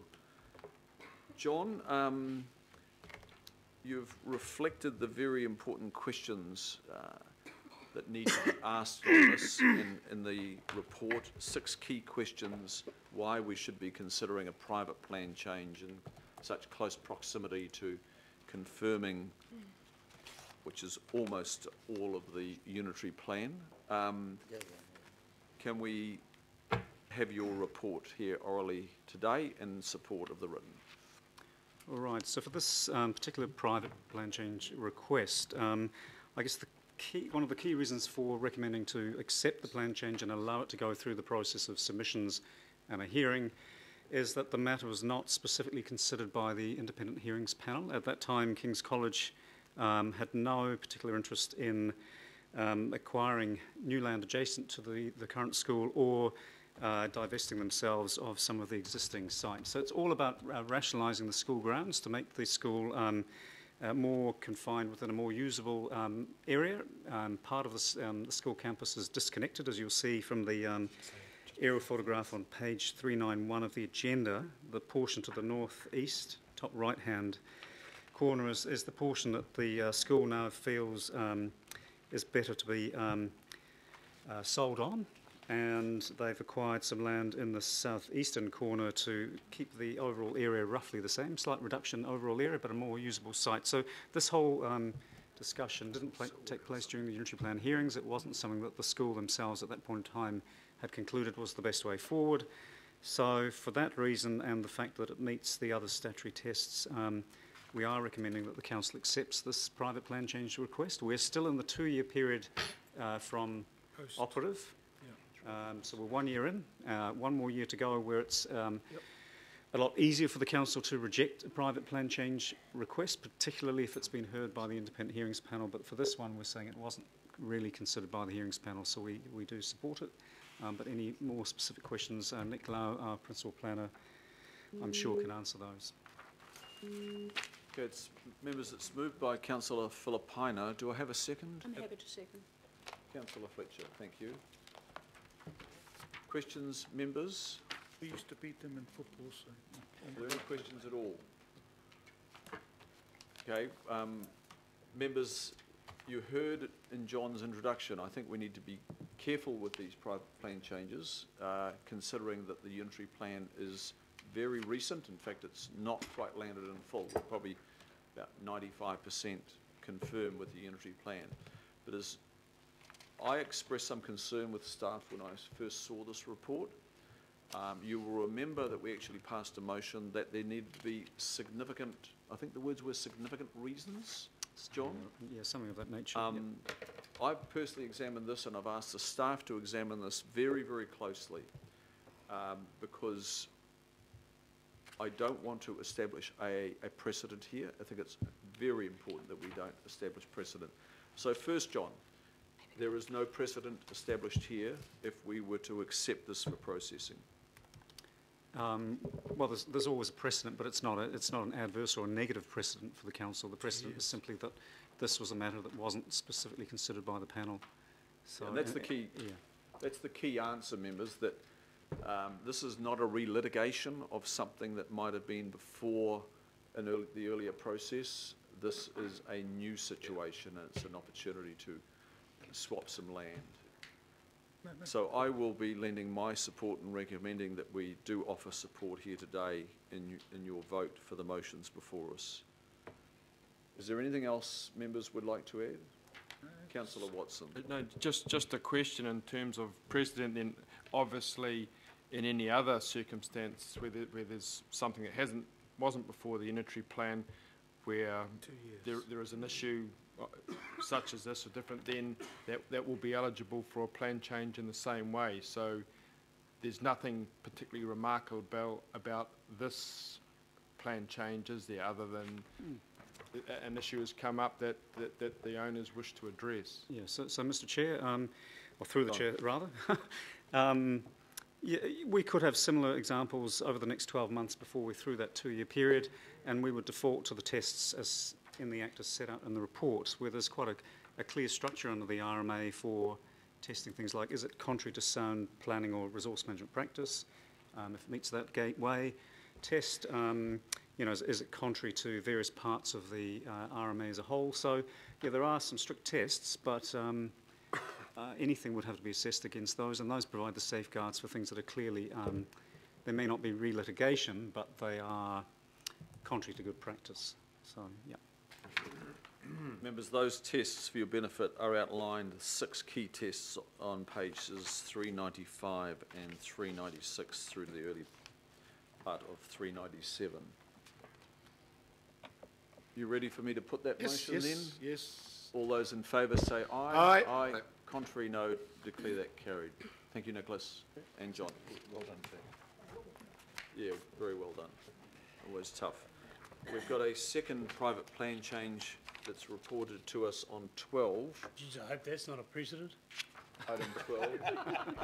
No, that was set the last item. Right. Now the precedent has been set. Supporting John is Roger Eccles, our planner. Welcome, Roger. And again, same key questions have been put, and you can see those being recorded in the written report, members. The recommendation from the staff is to accept. Do I have a mover for this? This is out in the Ellerslie area. I'll move then. I'll second. Do I have a second in Councillor Simpson? Thank you. John. I think we'll just take any questions that I think the committee may have. Yes, the same, in part, reasons apply. Anything? Yeah, I can add slightly to it. So, again, the matter wasn't specifically considered by the panel, although the zoning of this portion of Great South Road was before the panel, and the applicant for this private plan change request did make a submission seeking a change in zoning, but as you'll see in the report, and hopefully it's in the reasons outlined on the screen up there, probably the key one is number A4, recommendation A4, up on the screen. Really, the constraints of developing this particular parcel of land were not subject to specific submissions or evidence before the panel. So in the previous report, the zoning issue wasn't discussed at all. In this case, there was some discussion before the panel, but there was no discussion around the constraints that would arise from the zoning that's in the unitary plan right now. So it is a little bit slightly different, but again, we think that this one does have a unique characteristic that would distinguish itself from anyone trying to fully litigate things heard by the panel. Thank you, John. Questions, members? There being none, I'll move. It's moved and seconded. I'll put the motion. All those in favour say aye. Aye. Aye. Contrary, no. Declare that carried. Thank you. Thank you, Roger, for your work there. Thank you. Which takes us to the item 13, which is the now quarterly reporting on the National Policy Statement on Urban Development Capacity. Got the team there. Thank you. This is item 13.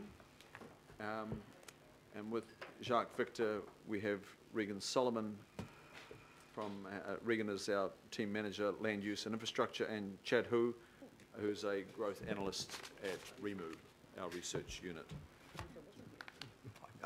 Yes, and we have a C that is added,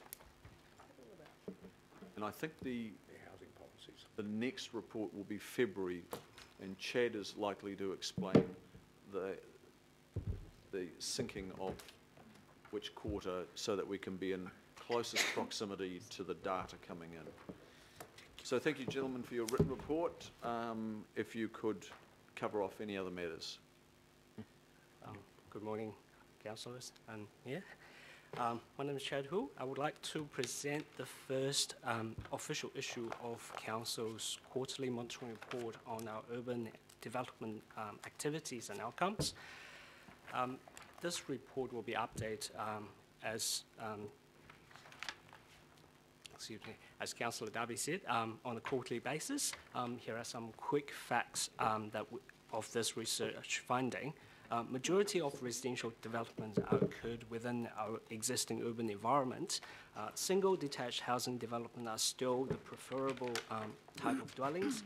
The number of attached developments are growing. The number of consented attached dwellings from January to September 2017 are 1.6 times more than the whole year in 2013. So far, we've got approximately 5,700 dwellings received Code of Compliance certificate between January and September in 2017. Most dwellings are built within 1.5 to 2 years of time. House prices have flatlined, and the current average house prices is sitting at 970,000, and the median house price is at 810,000. People who own multiple houses make up the largest single group of home buyers. This is followed by movers to Auckland and within Auckland, as well as first home buyers.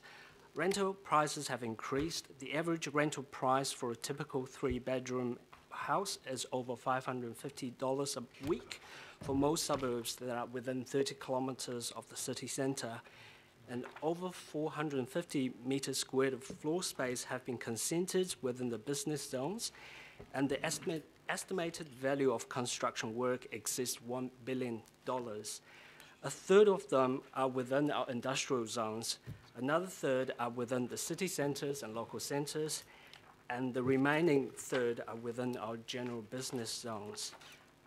At this point, we would like to ask the committee to receive this report and circulate among our local board members. And I will be coming back in February to present the second issue of this monitoring report. The reason that we the sinking is slightly delayed is because some of our data, especially around building consents data, are issued by Stats New Zealand, and usually there is a 2-month delay. So the data for December will be released at the end of January, so that will give us a bit of time to analyze the data and present it the next issue in February. Thank you very much. Thank you, members. Mayor Goff, would you like to move receipt of this report? It's a key focus of your work. I'll move that way. Thank you. Question two when we come. And I'll second. So just to clarify, members, there's a lot of data floating around. Stats New Zealand released something, and next thing, a real estate company releases something, and then the Real Estate Institute of New Zealand releases something, and it can become a little bit confusing. So we're trying to get it from where the information from reliable sources, and we need to focus there. So just, you've heard from Chad, end of January is the next feed, and we'll report right on the heels of receiving it. Questions of Chad, Regan, Jacques? I've got Councillor Walker first, then Mayor Goff, then Councillor Quacks. Sure. My question goes to the relationship of what I see here and the housing crisis report that Phil Twyford has commissioned that's going to be done very soon, and I understand is going to be well informed, and I would imagine that there will be some interaction between that data and that process and what is here. Could you comment on that? To the extent that, I mean, obviously some of the data sets that we're reporting in here will probably make its way into the bit of analysis that the government is doing, but apart from that, I don't know any details specifically about what they're going to look at or not. But, yes. So, in terms of when you report back next, would it be a fair assumption that you'll be taking into account that report, that housing crisis report? Yeah, assuming that comes out in December. Which is what they say. Yeah, which is what they're saying. So there may be some data sets in that may have an Auckland, you can look at it in an Auckland way, and those would be included if it's relevant. Yeah. Well, I would hope that's the case, Mr. Chair, because it's going to be great if we're well informed. Thank you. So, I could just add that you'll know that we've had quite a strong commitment to work with government to ensure we have single views of the truth and not multi-views. We don't have any sense that's going to change. In fact, I think that it'll only grow. So we are working hard with the government agencies right now to make sure that whatever feeds into all of these reports are common feeds, and the only thing that will change is assumptions that legitimately can be made. So we'll continue to try and keep that so that you are getting a single feed. Thank you. Mayor Goff. Yeah, we had a report last Friday at a workshop in terms of the overall consenting, building consenting dropping 4.5%, I think, over this time this year, third quarter this year compared to third quarter last year. I'm trying to pull those figures. They don't seem to be reflected in your figure 5, and they're certainly not reflected for attached dwellings. But have you got any clarification of that? It goes back to what the chairman was saying, is that we tend to get a hell of a lot of figures and they don't always line up. But the trend that we heard last Friday was that there was a definite fall in consenting. 4.5% was the figure I think Mr. Chairman used. I'm trying to line that figure up with your chart, figure 5. It doesn't seem to reflect the same thing. Regan, are you yeah, able sure, to enlighten us? Yeah, so, I mean, the figure 5 is obviously by quarter, so assuming, I'm not exactly sure what was reported last time, but that might explain why there is a decline or not. Depends on how you've cut your time period for analysis. I guess that will take into account the quarters 4, 1 and 2, which on your graph show a decline there compared to the previous 4 quarters. Okay, it's just how you add it up, I guess. But definitely a flattening off and fall in consent, and also according to your average prices, they were lower than what I read in the Herald the other day. Your average and your median prices a fall off there. You said, what, less than $1 million for the average price and 810,000 for the medium price. I think the Herald figures last week were talking about 845. So it does get a bit confusing when we get conflicting figures. Regan, this is what we discussed about these various figures floating around from various sources. Can we just remind us of this source, which source we should be relying upon, and maybe others we should read and watch, but I think the Herald figures were real estate. Yeah, Real Estate Institute of New Zealand figures. I think. Yeah, so the key difference is the REINZ is all the sales, and the stuff that's in our report is all the transactions, which include non-market ones. Yeah. So you're going to get a different figure because the sample's larger. Okay, so which is the more reliable? I'd say our one is, yeah, because we've got all the transactions. Naturally, yep. Yeah. Okay, thank you. Regan, just to follow up to the Mayor's question there about data that might reflect a month. Why we take quarters and try to read a trend over more than 1 month? Can you outline that?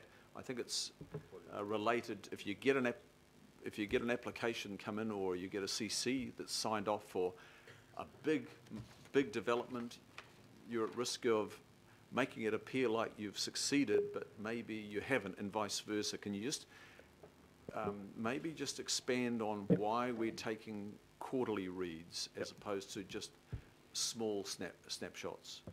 Sure. So I guess there's a bunch of reasons. The first one is just kind of a data management process. There's a lot of things happen in the space of a month. So and the quarterly is kind of a easy way to report and understand it. It aligns with how people think about time, or some people think about time. The other thing with the monthly stuff is there's a whole lot of variation that occurs in a monthly time period, and what we're trying to do is make sure you don't draw erroneous conclusions from monthly changes. That said, you can still look at the data by month if you want to. It's not saying that you shouldn't. But in order to kind of give a decent long-run view about how things are trending or not, we've taken a reasonably long time period and a reasonably simple reporting period to just keep it understandable, but we can obviously look at it different ways if that's required. Thank you. Councillor Quacks. Yeah, thank you, Mr. Chairman. I just want to ask you about paragraph number 5. And it seems extraordinary that the dwelling capacity, the enabled feasible capacity, has dropped from 270,000 dwellings. Sorry, Councillor, are you on the item 14 or item 13? Oh, 14, yeah, you're on 14, Dick, I think. What am I doing? The Mayor ahead of We his time. always knew you were quite quick, Councillor Quacks. Well, but, yeah, no, I've never been very quick out of the blocks, though. Not bad. Silver's pretty good, okay, though. I'll hold my question till the next one. So give the officers a bit of time to think about it. Don't get past as you're going down that straight. Just put them on notice. Back to 13. A question of my own. This is in terms of the average and median. When the average reader might read that at the top of 442, you've got the average price at 973 and the median at 810, and the 810 is gone up on the previous median, yet the average has come down.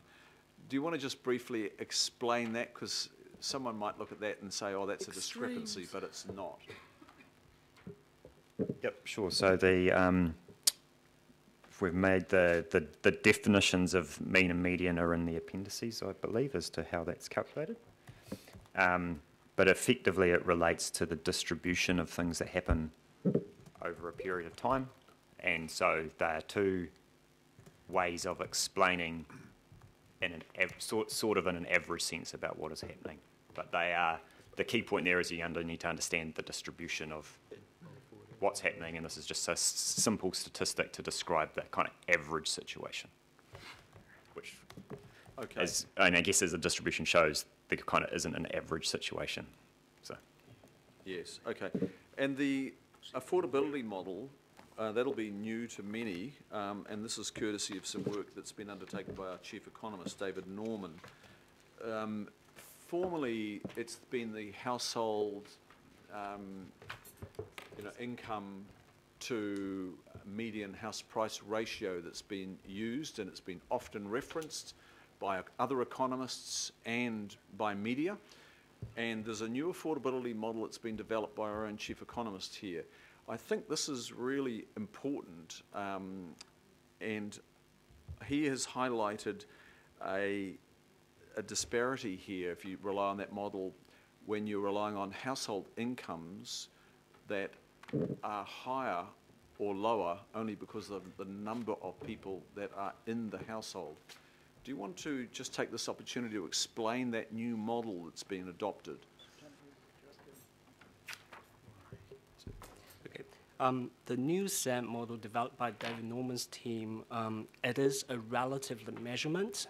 So it takes the 2006 as a starting point and apply a number of factors to deflate the current household income as well as household price back to the 2006 model. Household numbers is certainly is a significant issue that because of Auckland's house has becoming more unaffordable, so that will be more people living under the same roof. For example, maybe 3 or 4 adults sharing a dwelling or a household, and that will increase the amount of household income. And from his perspective, this is a false measurement because that is not a typical household that we should be income level that we should be used to measure affordability. So with this model, his team has adjusted the household income level back to the normal typical household, that is 2.5 adults under the roof, and reapplied the same formula to calculate an index of how much unaffordable or affordable the current housing price or future housing prices compared to the 2006 level. So Chad, given that change, the former model, the household income to median price ratio, could actually be underreporting the unaffordability of housing. That's right. That's right. That's correct. Which is even more worrying. Okay, thank you. Councillor Cooper. Thank you. Just looking at the consents for apartments, which has gone higher than it's ever gone in this last couple of quarters. We know there's a credit squeeze for apartments, so we've got the consents. How do we have to then kind of match them off against code of compliance down the line before we can tell whether those consents have been realised or not? Or do we have any other way of doing that other than waiting for the CCC to be signed off? We are at the moment working closely with our colleagues in the building control department. We've identified a unique code that we can use since new codes been rolling out. So in the future, there will be a way to measure how many building consents has actually been transferred into real dwellings. Okay. Yeah, so because that's one of the issues. In the unitary plan, we've allowed for a lot of it, but the banks have had to send all their money back to Australia. So I think that's one of the issues, isn't it? Where we just want to do this, but how hard it is to realise it is yet to be seen, I guess. And we just hear anecdotal issues of these developments falling over for lack of finance because the banks want 20% return guaranteed. Thank you. Thank you. Mayor Goff? Just a question regarding figure 8 on page 441 on code compliance certificates. If you can help me with what that bar graph shows, what it appears to show that in the fourth quarter of 2013, nearly 2/3 of all code of compliance certificates were issued a year after the building consent, yet by the third quarter of 2017, that's dropped to 4%. Is that what it shows, and what's the explanation? That is a data, I wouldn't say issue, because building control, since the since the amalgamation, I think we have resetted our timeline in terms of capturing building consent data. And previously, a lot of the data in the Manukau City Council space was contracted to a third party. So all that information gets fed back into the system, which resetted the timeline. So that's why we see a huge increase in the consented less than a year, which being issued with CCCs. Whereas in comparison to 2017, that's a reflection of building consents being issued in 2000 in the calendar year of 2016, and a lot of them has been built, and CCC has since then been issued to those dwellings. So what you're telling us is you're not comparing apples and apples there, that they've had a change in the way that it's being done, and there hasn't been a dramatic decline in issuance over recent years? We do have a footnote, I believe it's pretty hard to read, at the bottom of that page explaining why there is a difference. I think we should be looking at is 2014, 2015, 2016, and then using 2017, the first 3 quarters, as an indicator of seeing what is happening within the region. I think that's a fair comparison of those years, and looking into the future, I hope this trend will keep going. So what that suggests is that, you know, we work off building consents and say we're issuing 10,000 a year, but if you look at issuance of Code of Compliance certificates, we're actually completing between 6,000 and 7,000 a year, and this would tend to show that it takes a couple of years from the issuing of building consent to the completion of the building. Is that an accurate? Yeah, so it's to the issuing of the CCC. The thing that we've found is that a whole lot of things obviously don't get CCCs. Yeah. Or they get them when they need to sell the house because the debt wasn't signed off. Oh, okay. Yeah. So it's our proxy measure for completions, but it's not bulletproof because there are some issues around when and why people get CCCs. So it's not. Yeah. So if you ask the question the other way around, how many people, having been issued with a building consent, then don't act on it within 2 years? Do you have any idea of what that might be? I'm trying to figure out. We've had this discussion at a national level and at a local level. How many houses how many units are we actually building a year? And I don't know that's ever been answered to my satisfaction. So, what do you go off? Do you go off the building consents and say that's the broad trend for how many houses are starting construction, or do you go off the Code of Compliance certificate? So I guess you kind of have to go off both, I guess, because you've got to say the building consents represent an intention to do something. Someone's spent the time to get a piece of paper to say, I might want to do this, maybe.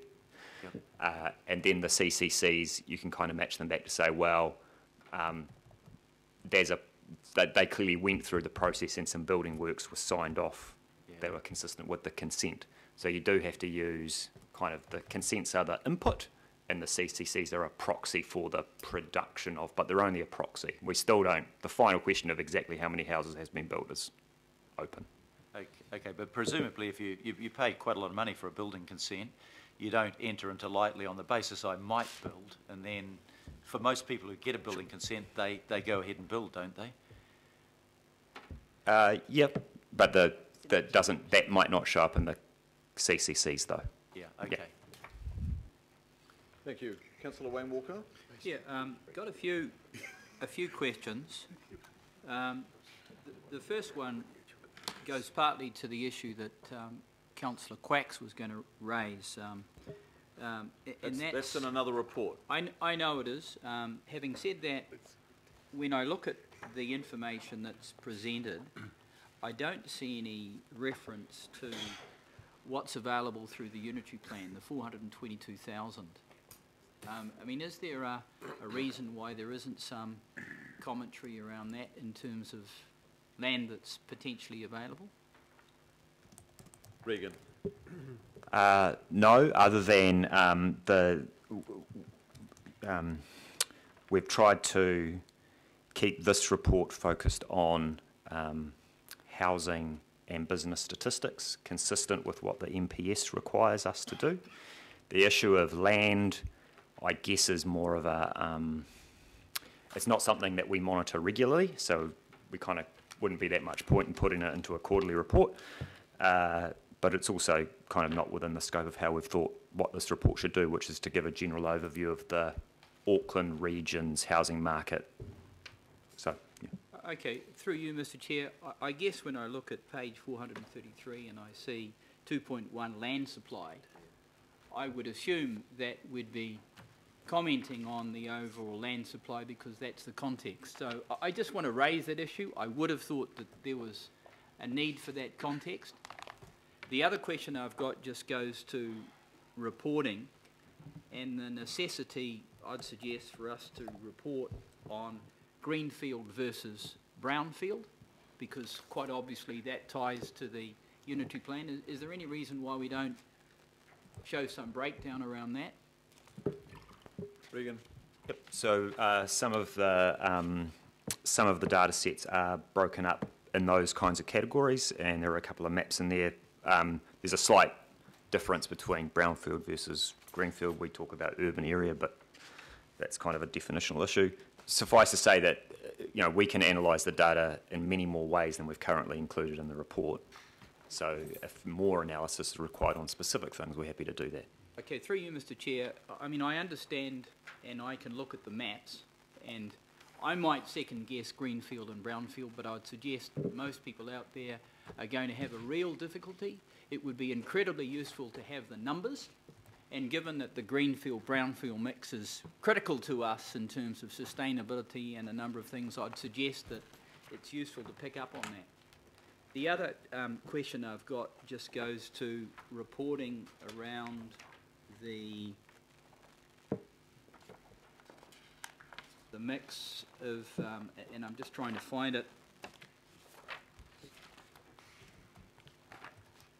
between it's housing creation. I think I'm just trying to find the right page. Can we come back to you? Yeah, I'll just go to the next question then, and that's around the issue of occupancy, which has been raised. We can have all of these houses, but if a significant number of them are unoccupied, which is the case, then that's a pretty significant thing for us. Identify unoccupied houses. Yep. That's certainly something I know Rema was looking into trying to answer that question, but yeah, Chris is right, it's pretty hard. Okay. Final question? And yeah, the last question just goes to the mix of houses and the new stuff that's coming on, which is based around consents and so on. Are we also taking into account the residential stock that's being taken, the business stock, the commercial stock that's being taken out from conversion to residential?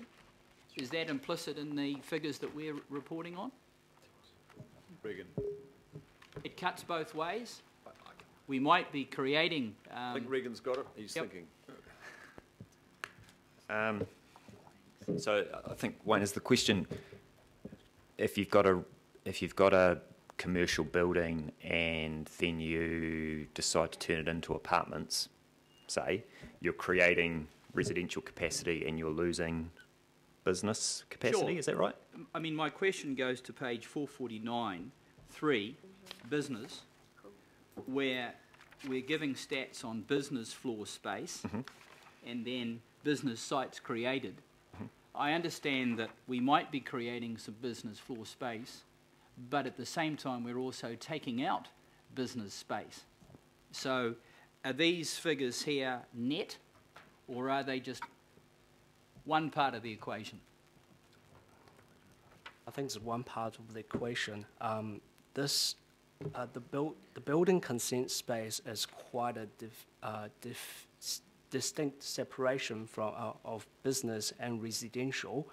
The way we measured our dwelling consented in that space, it also included dwelling happening in our business zones, which that may take up a certain area of the business floor space, but at this stage, we can't really separate them out. Hopefully with more information that we're getting in the future, we'll be able to provide a clearer picture of this. So, through you, Mr. Chair, I just want to put that issue on the table because it's massive. The conversion that has occurred in parts of Auckland from commercial to residential is substantial. So when you look at this, I make the assumption that it's net, but it ain't net. Okay. And the other question that I've got that goes to this... I'm going to give you this last question. Yeah, We're up to question 6. No, it's Question just 6. the last question. Are we also able to comment on the business land that's effectively rural productive land that's being taken out? And that is occurring, for example, in locations like Pukekohe and elsewhere. No, it's not. Regan, any insight there? So I think it is possible for us to look at where the sites have been created in relation to zoning, like what zone they've been created on. So that's maybe something we could think about incorporating into the future, giving a little bit more detail. Thank you. Councillor, can I invite you to send an email to the staff, copy it to me, as to what your key areas of further investigation are? That would be great. Councillor Hulse. My question was exactly the same as Councillor Walker's. It's trying to understand that net loss in business land and industrial land. I think it's critical. And agriculture. Because we are very focused on houses, and that's an important issue. So I'll use my speaking time on this item to say, finally, the grunty figures put together in an articulate and coherent way, and I think it is exceedingly valuable, and you are awesome. Thank you. Thanks, Councillor Hulse. They've done well. Councillor Quacks, out of the blocks. Yeah, I'm on the right agenda item this time. Thanks, Mr. Chair. On page 432, you have a map of the Auckland urban area. Can you tell me, in terms of square kilometres, how large that area is? Do we know what? Can you give me a figure on that? So if we're taking the CBD as the centre, this 30-kilometre radius will total land area. Sorry, the total land area of this map, what you call the urban area in 2016. So we could work it out, but not at the moment. But it's easy enough to work out. Okay. Because my next question is about the population that is within that urban area. Would give us some guide on the population density and how it's grown over a period of time, which gives us an idea of whether the city is becoming a compact city or not. So that would be a very useful piece of information that we should be have some focus on. So you're interested in the density per square kilometre? Well, but yeah, that's in particular areas or overall? Because, Mr. Chairman, where there's a myth abroad that Auckland is one of the most sparsely populated and most sprawling cities in the world, when, I think that you'll find that this urban area is somewhere around about 530 to 580 square kilometres, and the population within that is about 1.5 million. And so that should give us a good guide to the actual fact that it's not, we're not a massively sprawling city at all. We're quite a compact city. Thanks. I mean, just one example, the city centre here did not have a great residential density 10 years ago. Now it's got the highest density in the whole of Auckland, and I think we're approaching 50,000 people living in the city centre, and that's well ahead of forecast. So there is an example of the transformation in density when it's made feasible and the market takes it up. Questions, others, members? Well, look, I think it's moved by the Mayor, seconded by myself. Chad, Regan, you've done a lot of work on this. I think this is the 4th iteration that the Mayor's office has seen, I've seen. You've worked on this really, really hard, and as Councillor Hull says, it's good to see the numbers coming together and you can read them and not be confused by them. I think in the past we've had a lot of different inputs, but it's been very difficult to understand a lot of the data that's been presented. We'll get this coming through quarterly in the future. Some takeaways that I've noticed here, just in terms of who's buying, and I just forget which slide it's on, but I think it's on, it's on page 445. It's buyer classification under 2.5. In 10 years, 10, 11 years, it's interesting to see the changes there. There's been a 10% increase in the number of buyers that could probably be in the category of investor buyers owning multiple homes. A 10% increase there. And countering that, there in the first home buyers category, there's been a 20% reduction. And I think they're pretty stark numbers, those. It's good to see some clarity being put on this. I understand you can break this down further, as Councillor Walker has asked for, but I wouldn't like to see us get swamped in all that other detail and not miss the really important numbers. We've got some challenges going forward. I am really encouraged to see the contribution of our chief economist to challenge the former household income to medium price ratio. I think this is a much more accurate means of reading it. That's the serviceability, affordable model that he has worked up, and that gives us a much greater clarity. So members, these reports will come to us quarterly. The next one hopefully will be February, and then quarterly after that. Ordinarily, I've suggested that we don't have information reports at this committee, but if there's any one thing, along with the provision of public transport and attending to the deficit that we have in addressing environmental matters, it is housing. Here. So it will come to us here on a quarterly for information, and we can interrogate it further. So thank you, and I'll take contributions from the Deputy Mayor and then Councillor Mike Lee. So if you indulge me, Mr Chairman, it's really looking beyond this report, which I think is useful and helpful, and thank you, Regan and team, for doing this. But it's, when we have the census data coming in, it's about trying to find that one point of truth between council and government. I know we've had this conflict, Regan, before, which one tells the truth and the 5 sets of data we've spoken about before. So with the census, now we have multiple families living in the one house, and I would question whether the census is going to pick that up. And it's very hard for us to pick it up, but how is this work going to help us get to that one point of truth and agreement between Auckland Council and the government? Regan? It's a nice easy one for you, Regan. I wouldn't underestimate the challenge. Yeah, look, I mean, I think obviously when the census comes out, the sort of areas for disagreement probably shrink a little bit because, it's a national statistic. It's collected, it's pretty robust. There are plans to address the, areas where it might be difficult to get answers or whatever. So, I think we kind of, the agreement kind of comes together and it goes apart a little bit, and maybe what we're trying to do is have less, the variations either side are a little bit trying to narrow that crocodile mouth. But it's certainly the case that I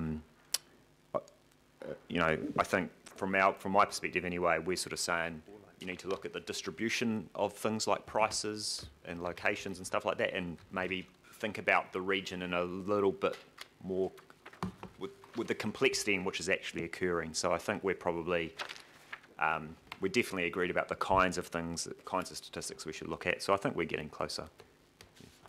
It's promising. Thank you, Mr Chair. Thank you, Deputy Mayor. Councillor Mike Lee, would you like to close this debate? Thank you very much, Mr Chairman and members. I have to say I've been calling for a national policy statement on growth and development since I was elected as chairman of the Auckland Regional Council.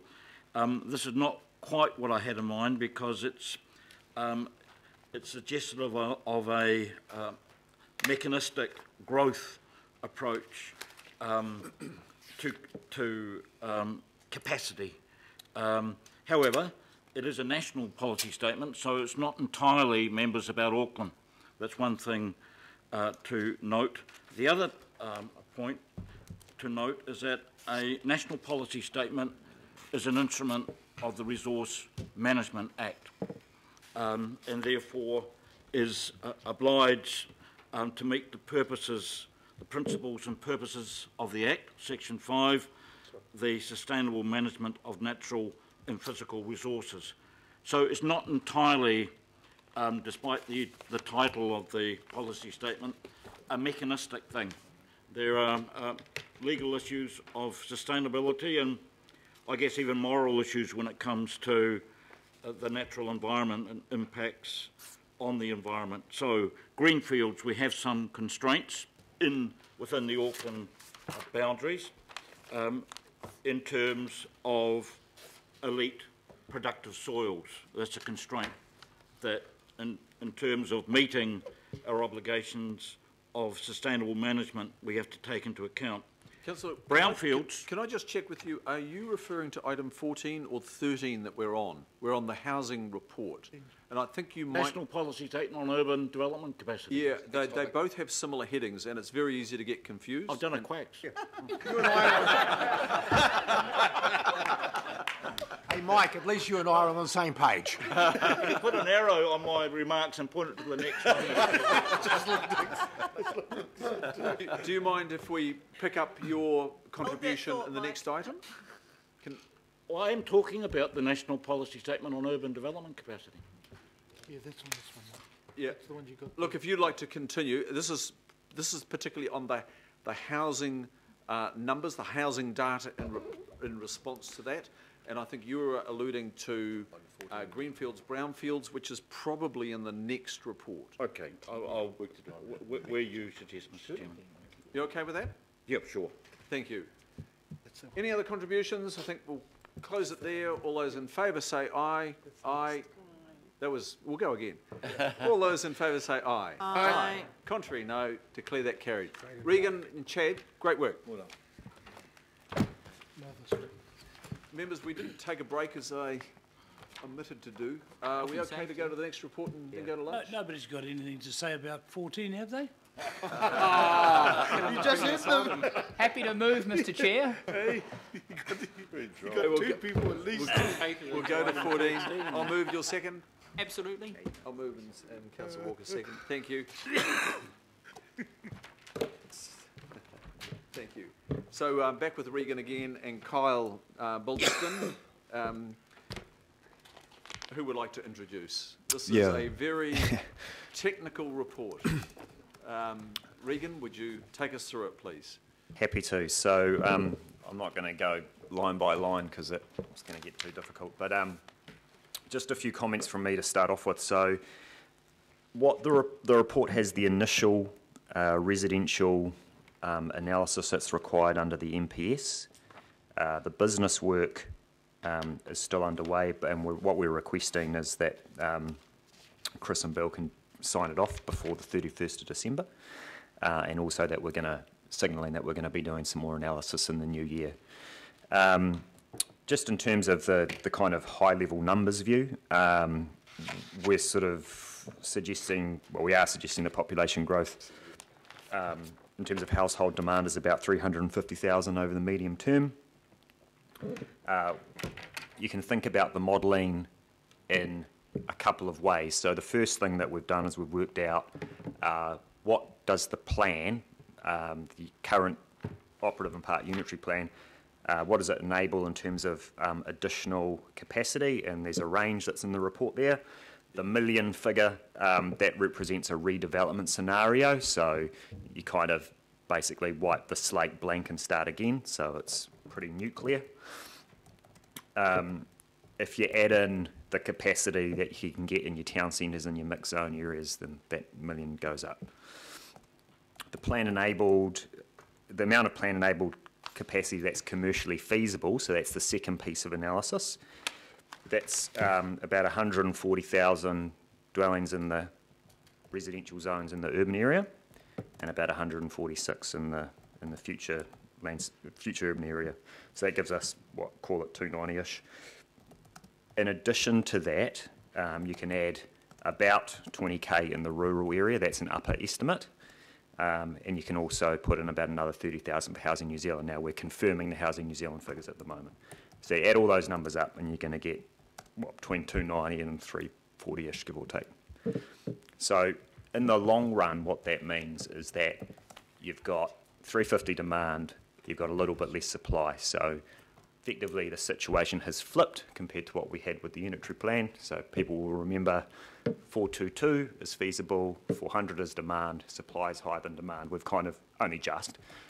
The situation is effectively reversed now. So there are a whole bunch of reasons why that change has occurred, but there are a couple of really key ones. I just want to quickly touch on those. The first is that the model is not a forecasting tool. It often gets portrayed as such, but it's not. It's a commercial filter. It's a snapshot for a point in time. But what it can do is it can allow us to test policies, which is what we've done in the report, in a way to understand what various things will happen if you change, say, costs. The second point is that we're modelling greenfield areas very differently than what we did as part of the IHP process. The IHP process, we just assumed it was all feasible. Now, luckily we have the brains of Kyle here. He's built a specific model to do the greenfield areas properly, or not properly, differently than we've done before. The planning system is essentially the same under what we've modelled now and what we modelled in the IHP. There are some tweaks, but generally speaking, it's the same. So the changes in feasibility effectively reflect increased development cost inputs in a market where prices are flat. Everyone will have read about that. So building costs have gone up, civil works have gone up, development contributions. That policy is now included in our model. Finance costs are higher, etc., etc., etc. I haven't gone into the detail in the report, but that's conceptually why those changes, why you get differences in feasibility. And probably the last point here is that the key reductions in the urban area effectively relate to apartments, which appear to be more difficult to deliver in today's market than they were in 2016 when the modelling was done. So that's consistent with current narratives around financial risk, higher costs, shortfall of specialist consultants, equipment, labour, etc., etc., etc. The kind of stuff that Linda alluded to before. We've still got a little bit of work to do. We have to rerun the model with the 2017 valuation information. We've got to confirm a couple of key assumptions with people from the Property Council, and we also have to compare demand and supply, which is another task that another team member is doing at the moment. So we've still got a bit of work to do between now and the end of December, but we think we'll get there, and then in the new year we'll do another round of modelling. So happy to answer any questions. Okay, I might pick up where I interrupted you, Councillor Mike Lee. Thank you, Mr. Chairman. Yeah, I'm concerned that given this is a national policy statement and we're dealing with a new political environment, we should take into account that this direction came from the previous government, which was determined to amend Part 2 of RMA, and had at least 2 attempts to do that and failed, thankfully. But there is a non-sustainable assumption running through this, and yet it is a national policy statement under the Resource Management Act, and legally speaking, I think we need to keep that in mind. In terms of the Auckland part of the nation, I'll just mention again that we have certain constraints that we need to take seriously. One is the greenfields limitation regarding productive soils. Now, not all soils are rated as that productive. And then there is the brownfields, which normally one would favour because it would appear to be more sustainable to build within the urban limits, if you like, even while they're still here. However, but there are some constraints there too that we are all of us, much more aware of now since the signing off of the unitary plan. Unitary plan panel took made little recognition of infrastructure, and that is the combined, much of the prime urban area, brownfields, are on the combined sewerage system, which has been spilling 2.2 million cubic metres of stormwater contaminated by sewage into the harbour, and is a major headache, infrastructure headache for this council, budgetary headache. So I think we need just to bear that in mind when we're toting up the figures, that it may not be as simple as it looks. On the other hand, and I agree with Councillor Quacks's argument that this country doesn't have a huge population compared to other countries, given the area of the country, and we are talking a national policy statement. All the growth doesn't have to be in Auckland. We need to encourage, for instance, necklace development down State Highway 1 and down the main trunk line into the Waikato and into the Bay of Plenty. And I think that would be go well with the aspects of this new Auckland plan that seems to emphasise interregional train links, for instance. So I would just make those points, Mr. Chairman. Thank you. Thank you, Councillor Lee. Councillor Quacks. Yeah, look, I think my questions have been... I've heard this before, mate. Deja vu all over again. If you repeat things often enough, you remember. Councillor Quacks. Yeah, I think we've sort of now received an answer to my question in terms of what has changed, made this extraordinary change from enabled feasible capacity within the brownfields area of 270 down to 140. And so I'm happy with the answer that, or the explanation that was given on that. But I've got to say that one thing that Regan said that does concern me is I don't see any answer to the question of housing affordability when quite clearly demand will outstrip supply. And that's going to continue to be a huge problem for us. Takes me back to the earlier report that we received about the social impact that has on some of our poorest community, and the community that's represented by Councillor Newman, for example. They don't have 2.7 or 2.9 people per household. It can be up to 6 or 7 people per household down there. Many living in extraordinary conditions that none of us here would accept. And all those are as a result of the policy that we've continued blindly to follow for a number of years, and it's not just this council, of course. It's a number of councils, and it's been going on for 20 years, and in those 20 years, things have got worse and worse and worse for those people at the bottom of the socio-economic heap, and we appear to be doing nothing to address that, and that is why I'm singing the praises of Phil Twyford, who seems to have grasped the nettle and said that if you want to actually provide more housing at an affordable price, you've actually got to do away with the urban growth limits. Thank you, Councillor Quacks. I've never heard that before, Mr. Member Henry. Councillor Walker. Sure. Just got a question around the feasibility. And that goes to the stated commitment of the government under Kiwi Build to obviously build a whole lot of homes.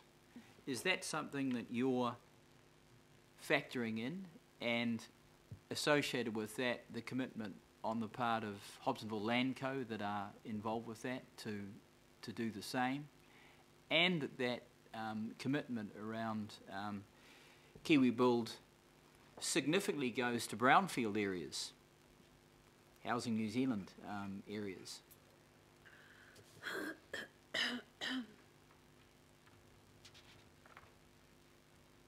Okay. So the short answer is that Housing New Zealand's development program is included as an addition to the calculations that we've done for every other site. So we effectively take Housing New Zealand's own properties out of our calculation and add them back in, and based on what they say that they're going to develop. And in terms of Kiwi Build itself, it's a little bit unclear at this stage exactly how that's going to roll out, but we can use this tool to investigate how they might be able to expend their funds, expertise, promises to buy houses to change the results that we're getting at the moment. So I'll pass any comment on Kiwi Build to Jacques if he's got anything more to say. No, I don't actually. Kyle covered it. So I'm just trying to understand that. So are you saying that basically Kiwi Build ain't in there?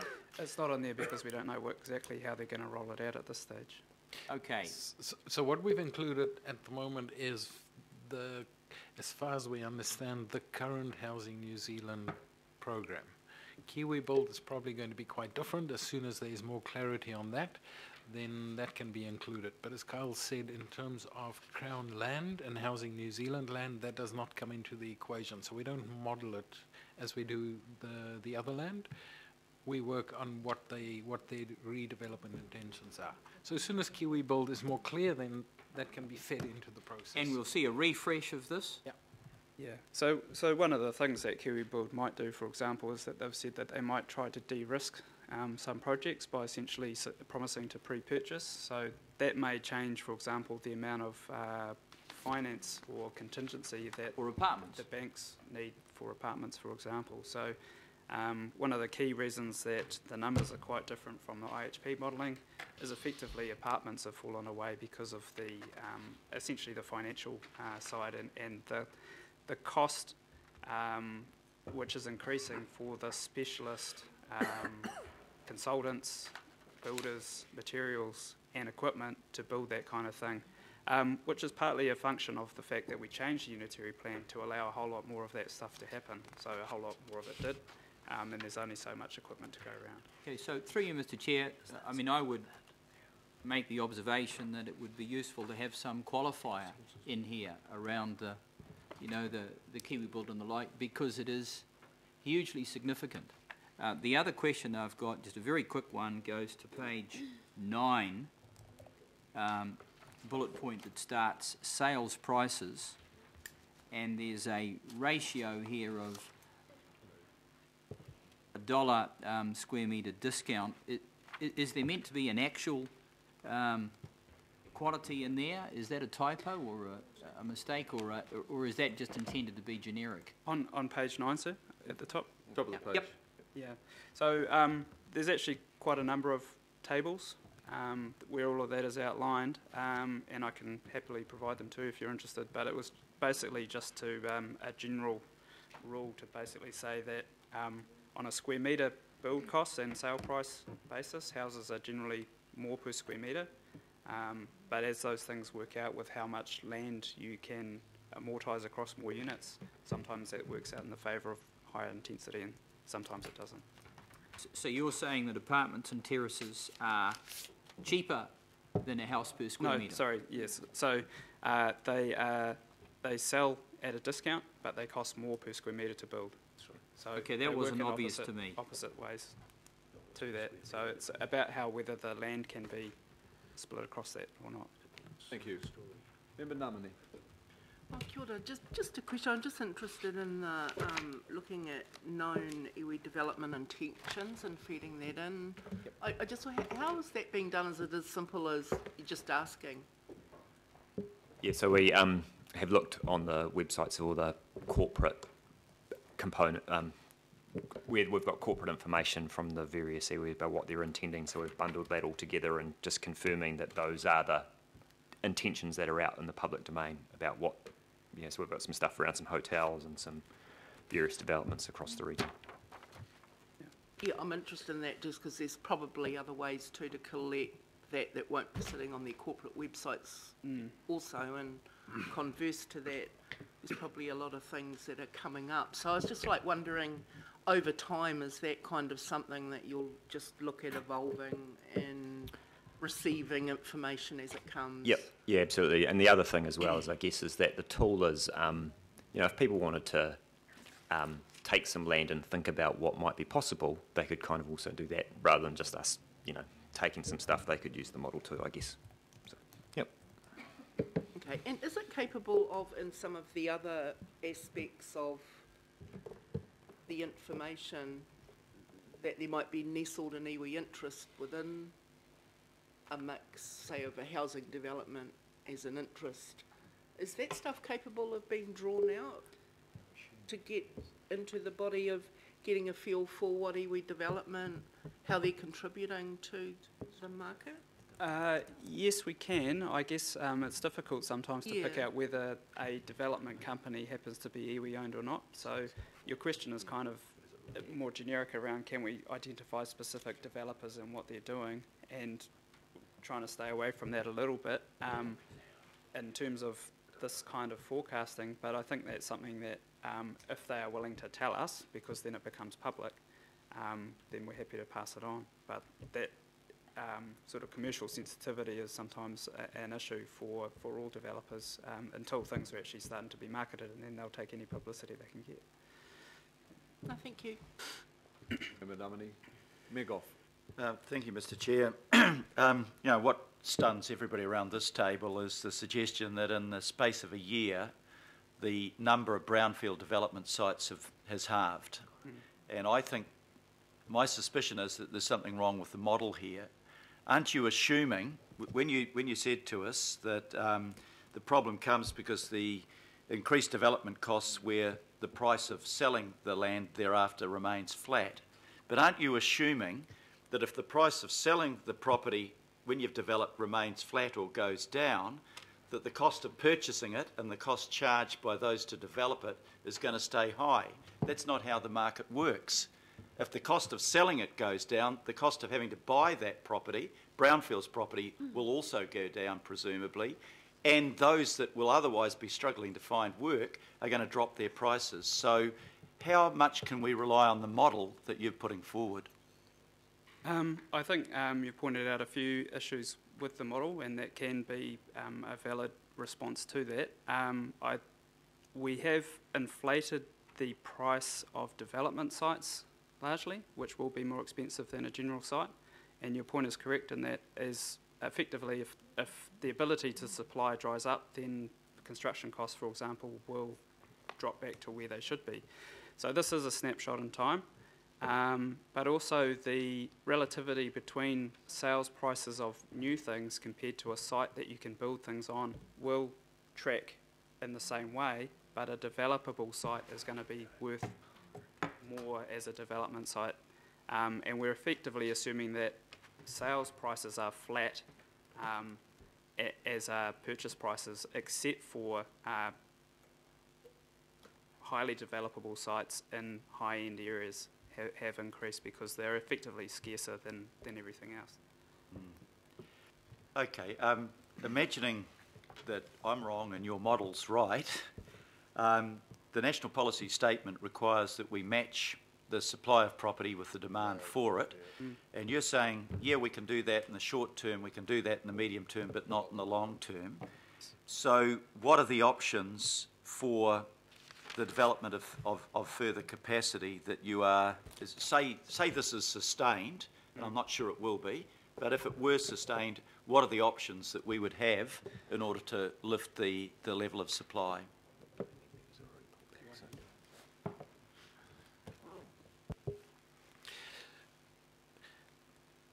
This goes slightly to the point that Councillor Lee raised. So the NPS has a very particular focus.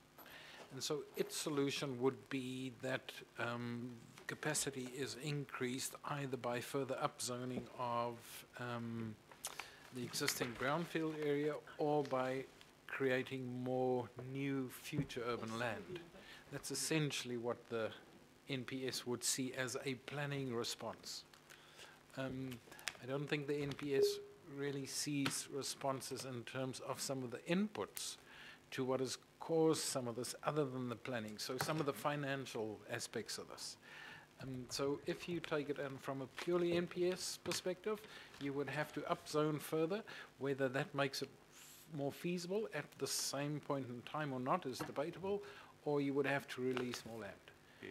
And that would be a purely NPS response. So if I can follow that up further, Mr. Chair, I'm not sure if upzoning more brownfield land will make a difference if you're already finding that brownfield development is less capable of producing a viable result, which means that you would then look at your future urban land supply, which might give comfort to those that want to see the removal of the rub, etc. But that would blow out of the water the unitary plan goal of a 70-30 split in brownfield, greenfield subdivisions and take us closer to 50-50. So really the question that you need to be examining, or we need to be examining on your advice, is how we make that brownfield development more viable in relation to the alternative of simply developing more and more greenfield and going further and further out. So in that light, if we wanted to keep to the goal of the unitary plan of a 70-30 or even a 60-40, what steps would we need to consider taking? Yeah. Well, I'll draw your attention to paragraph 51, which contains the feasibility results for the urban part of the area, and you can see where the feasibility threshold is lowered. You could think of that as effectively reducing the input costs by approximately the same amount, and you can see the number of feasible dwellings increases pretty sharply. The reason effectively that there's a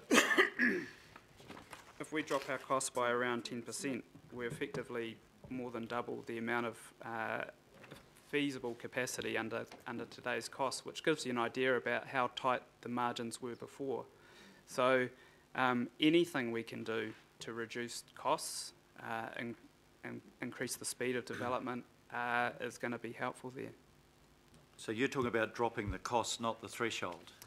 Well, the threshold is arguably risen due to banks increasing risk adversity, ironically, to a perceived potential for house prices to drop, particularly in Australia. So if the banks change their policy, yeah, that you're saying that improves the feasibility, but of course it increases the demand and pushes up the cost again, which exactly. Which is the nature of economics. So I think abysmal science. What effectively we've done is we've put a few variations on a theme there to indicate how sensitive these models are to the costs that we think developers are facing at the moment. And I guess the key issue is that if development was easy, everybody would be doing it. And in the past 12 months, things have tightened, ironically, partially due to our attempts to improve things, that supply has started to ramp up and started to consume any spare capacity that did exist in the industry. And there's other sort of global issues going on around with finance as well. So should we assume that these things are fixed and are unchangeable? Well, if we're talking about 30 years, I don't think we realistically can. Yeah. But as a starting point, we can say, well, at the moment, brownfields has probably become a lot more difficult, so we need to perhaps concentrate on enabling that. The other thing to keep in mind too is that the greenfields figure is a function of our current development contributions policy. So if we can use these tools to say, as David Norman suggests, if we increase the development contribution to less subsidy effectively for developments in those areas, we would see a significant decline in the amount of feasible development in that location, which might improve the ratio, but it's not going to improve our overall numbers. So, I'm sorry, I'll just try and wind it up, Mr. Chairman. So, if we were to have a level playing field where developers were paying the full cost of infrastructure for brownfield, but equally the full cost of development for greenfield, that would require a greater development contribution and would bring the ratio back more towards brownfield. So you're not advantaging, you're not trying to disadvantage greenfield, you're just saying you've got to pay the same cost to build a place in terms of the infrastructure that the ratepayer has to provide as somebody in a brownfield site. Exactly, but you would induce another problem by having even less feasible development overall in the region as we'd measured it today. So, you've got to balance those things out, but you'll come back to us early next year, looking again at the model, looking at how it's evolving, and looking at some of the options. Yeah, so two key things. One, we need to clarify some of the detail. So I've included the narrative around some of the changes that have been made. So there is still some tweaks to be made to that. The second thing is that at the moment we're using 2014 valuations inflated by an assumed factor. We now have access to valuations across the whole city, so that will mean that individual sites will go up and down, which might make a difference. But overall, I think you know, the figures are probably going to come out something like this. And I guess the next stage about here's some information that feeds into a process that needs to decide what to do about it. And we haven't done the work yet, so we're not really in a position to suggest what to do about it, but I'm sure there'll be plenty of opinions coming out in the next few months. Thank you, Mr. Maybe Chair. just to conclude that, what we do advise at this stage is there is no trend. The whole modelling is really new, and we don't have a proper trend yet. So our advice at this stage is do not react to a shortfall in 30 years today. Let's refine the model, let's understand this better, let's get a bit of a trend. There's no need to react immediately. And I think to add to Jacques' point, that's exactly right. That it's only a data point on a very complex model or on a complex environment which the market reacts to. So we'll look back in a year's time and have a different view of this. So we've got some learning to do about that as well. Yeah, thank you. I think that's a point well made. Thank you. Councillor Hulse?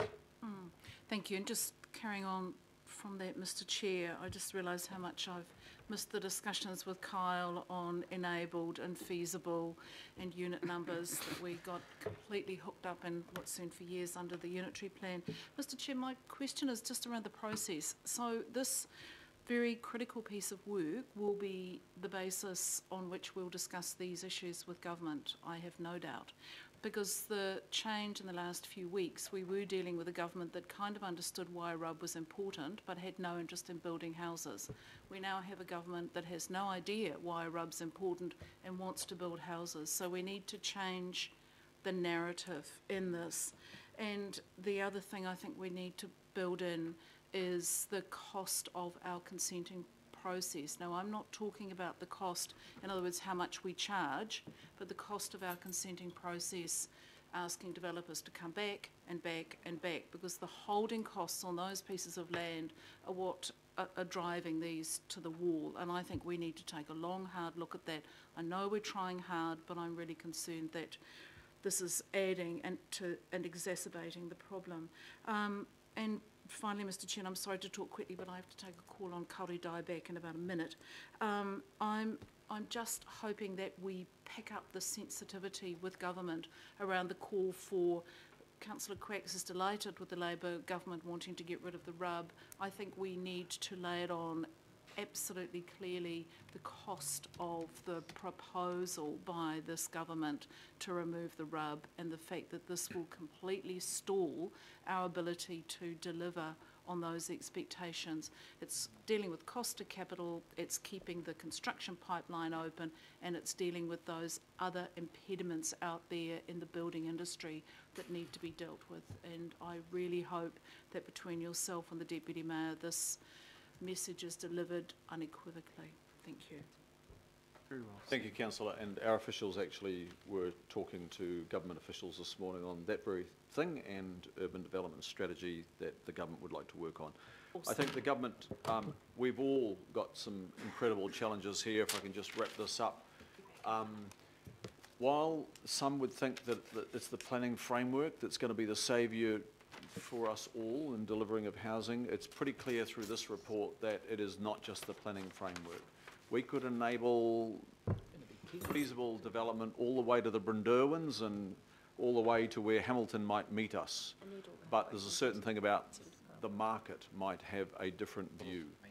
And at the moment, we've got a solid planning framework in place through the unitary plan and the future urban land supply strategy.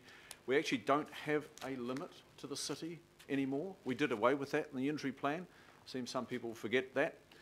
We've got a soft boundary, if we call it the rural urban boundary. When you look at it and analyse it, it's actually a flexible, liquid boundary, and that land is planned to be released out of the future urban land supply strategy into the urban area in a sequenced, intelligent way as we see the triggers and see that it's necessary to be released. There is no hard and fast boundary to the metropolitan area of Auckland, if we still want to use that old language. So it's the planning framework is not the saviour here. I think what this confirms, and in fact it's on paragraph 5 on page 5 of the report, the new modelling shows principally due to rising construction costs. If you can just stop there and see what rising construction costs are doing to throttling housing supply. It's absolutely enormous. It was well signalled through the Mayoral Housing Task Force work that this has to be addressed. This was addressed in the Housing Accord in 2013 as a key area of work to be undertaken. I have to say it was not, and it was not our responsibility to address. It was a government's responsibility. Now, I'm sure the new government will see that it has a responsibility to address runaway construction costs. And you can see it well listed here in paragraph 38 on page 8 of the report. So members, I am not perturbed by this report at this stage. This report confirms that in the short term, up to 3 years, and medium term, 3 to 10, we're absolutely fine. This is the first running of this model. There should be no panic. This model will be refined. We'll get a better read on those outer years in the next time this is reported through. This model is not some clinical forecasting tool. It is far from it. If anybody thinks that, have a read again and look at why under paragraph 5 we're seeing these changes. For the first 10 years we are absolutely fine, and there is no need for any reactive measures at this time. We need to stay abreast of it. We're reading it, and our teams will continue to refine the model and to get more accurate reads. First time up, Kyle Regan, well done. Quite detailed this, and it takes a while to get your head around. I've had to reread this report about 3 or 4 or 5 times. So thank you. Good work, Jacques. Thank you. Thanks all. We'll put that motion. All those in favour say aye. Aye. Aye. Contrary, no. Declare that carried. Thanks all. I've just got one more, just on 15. Do I have a mover? Yep. Councillor Filipaino. Councillor Cooper second. Thank you. All those in favour say aye. Contrary, no. Declare that carried. Just check with the staff. All done? Meeting is closed. Thank you all.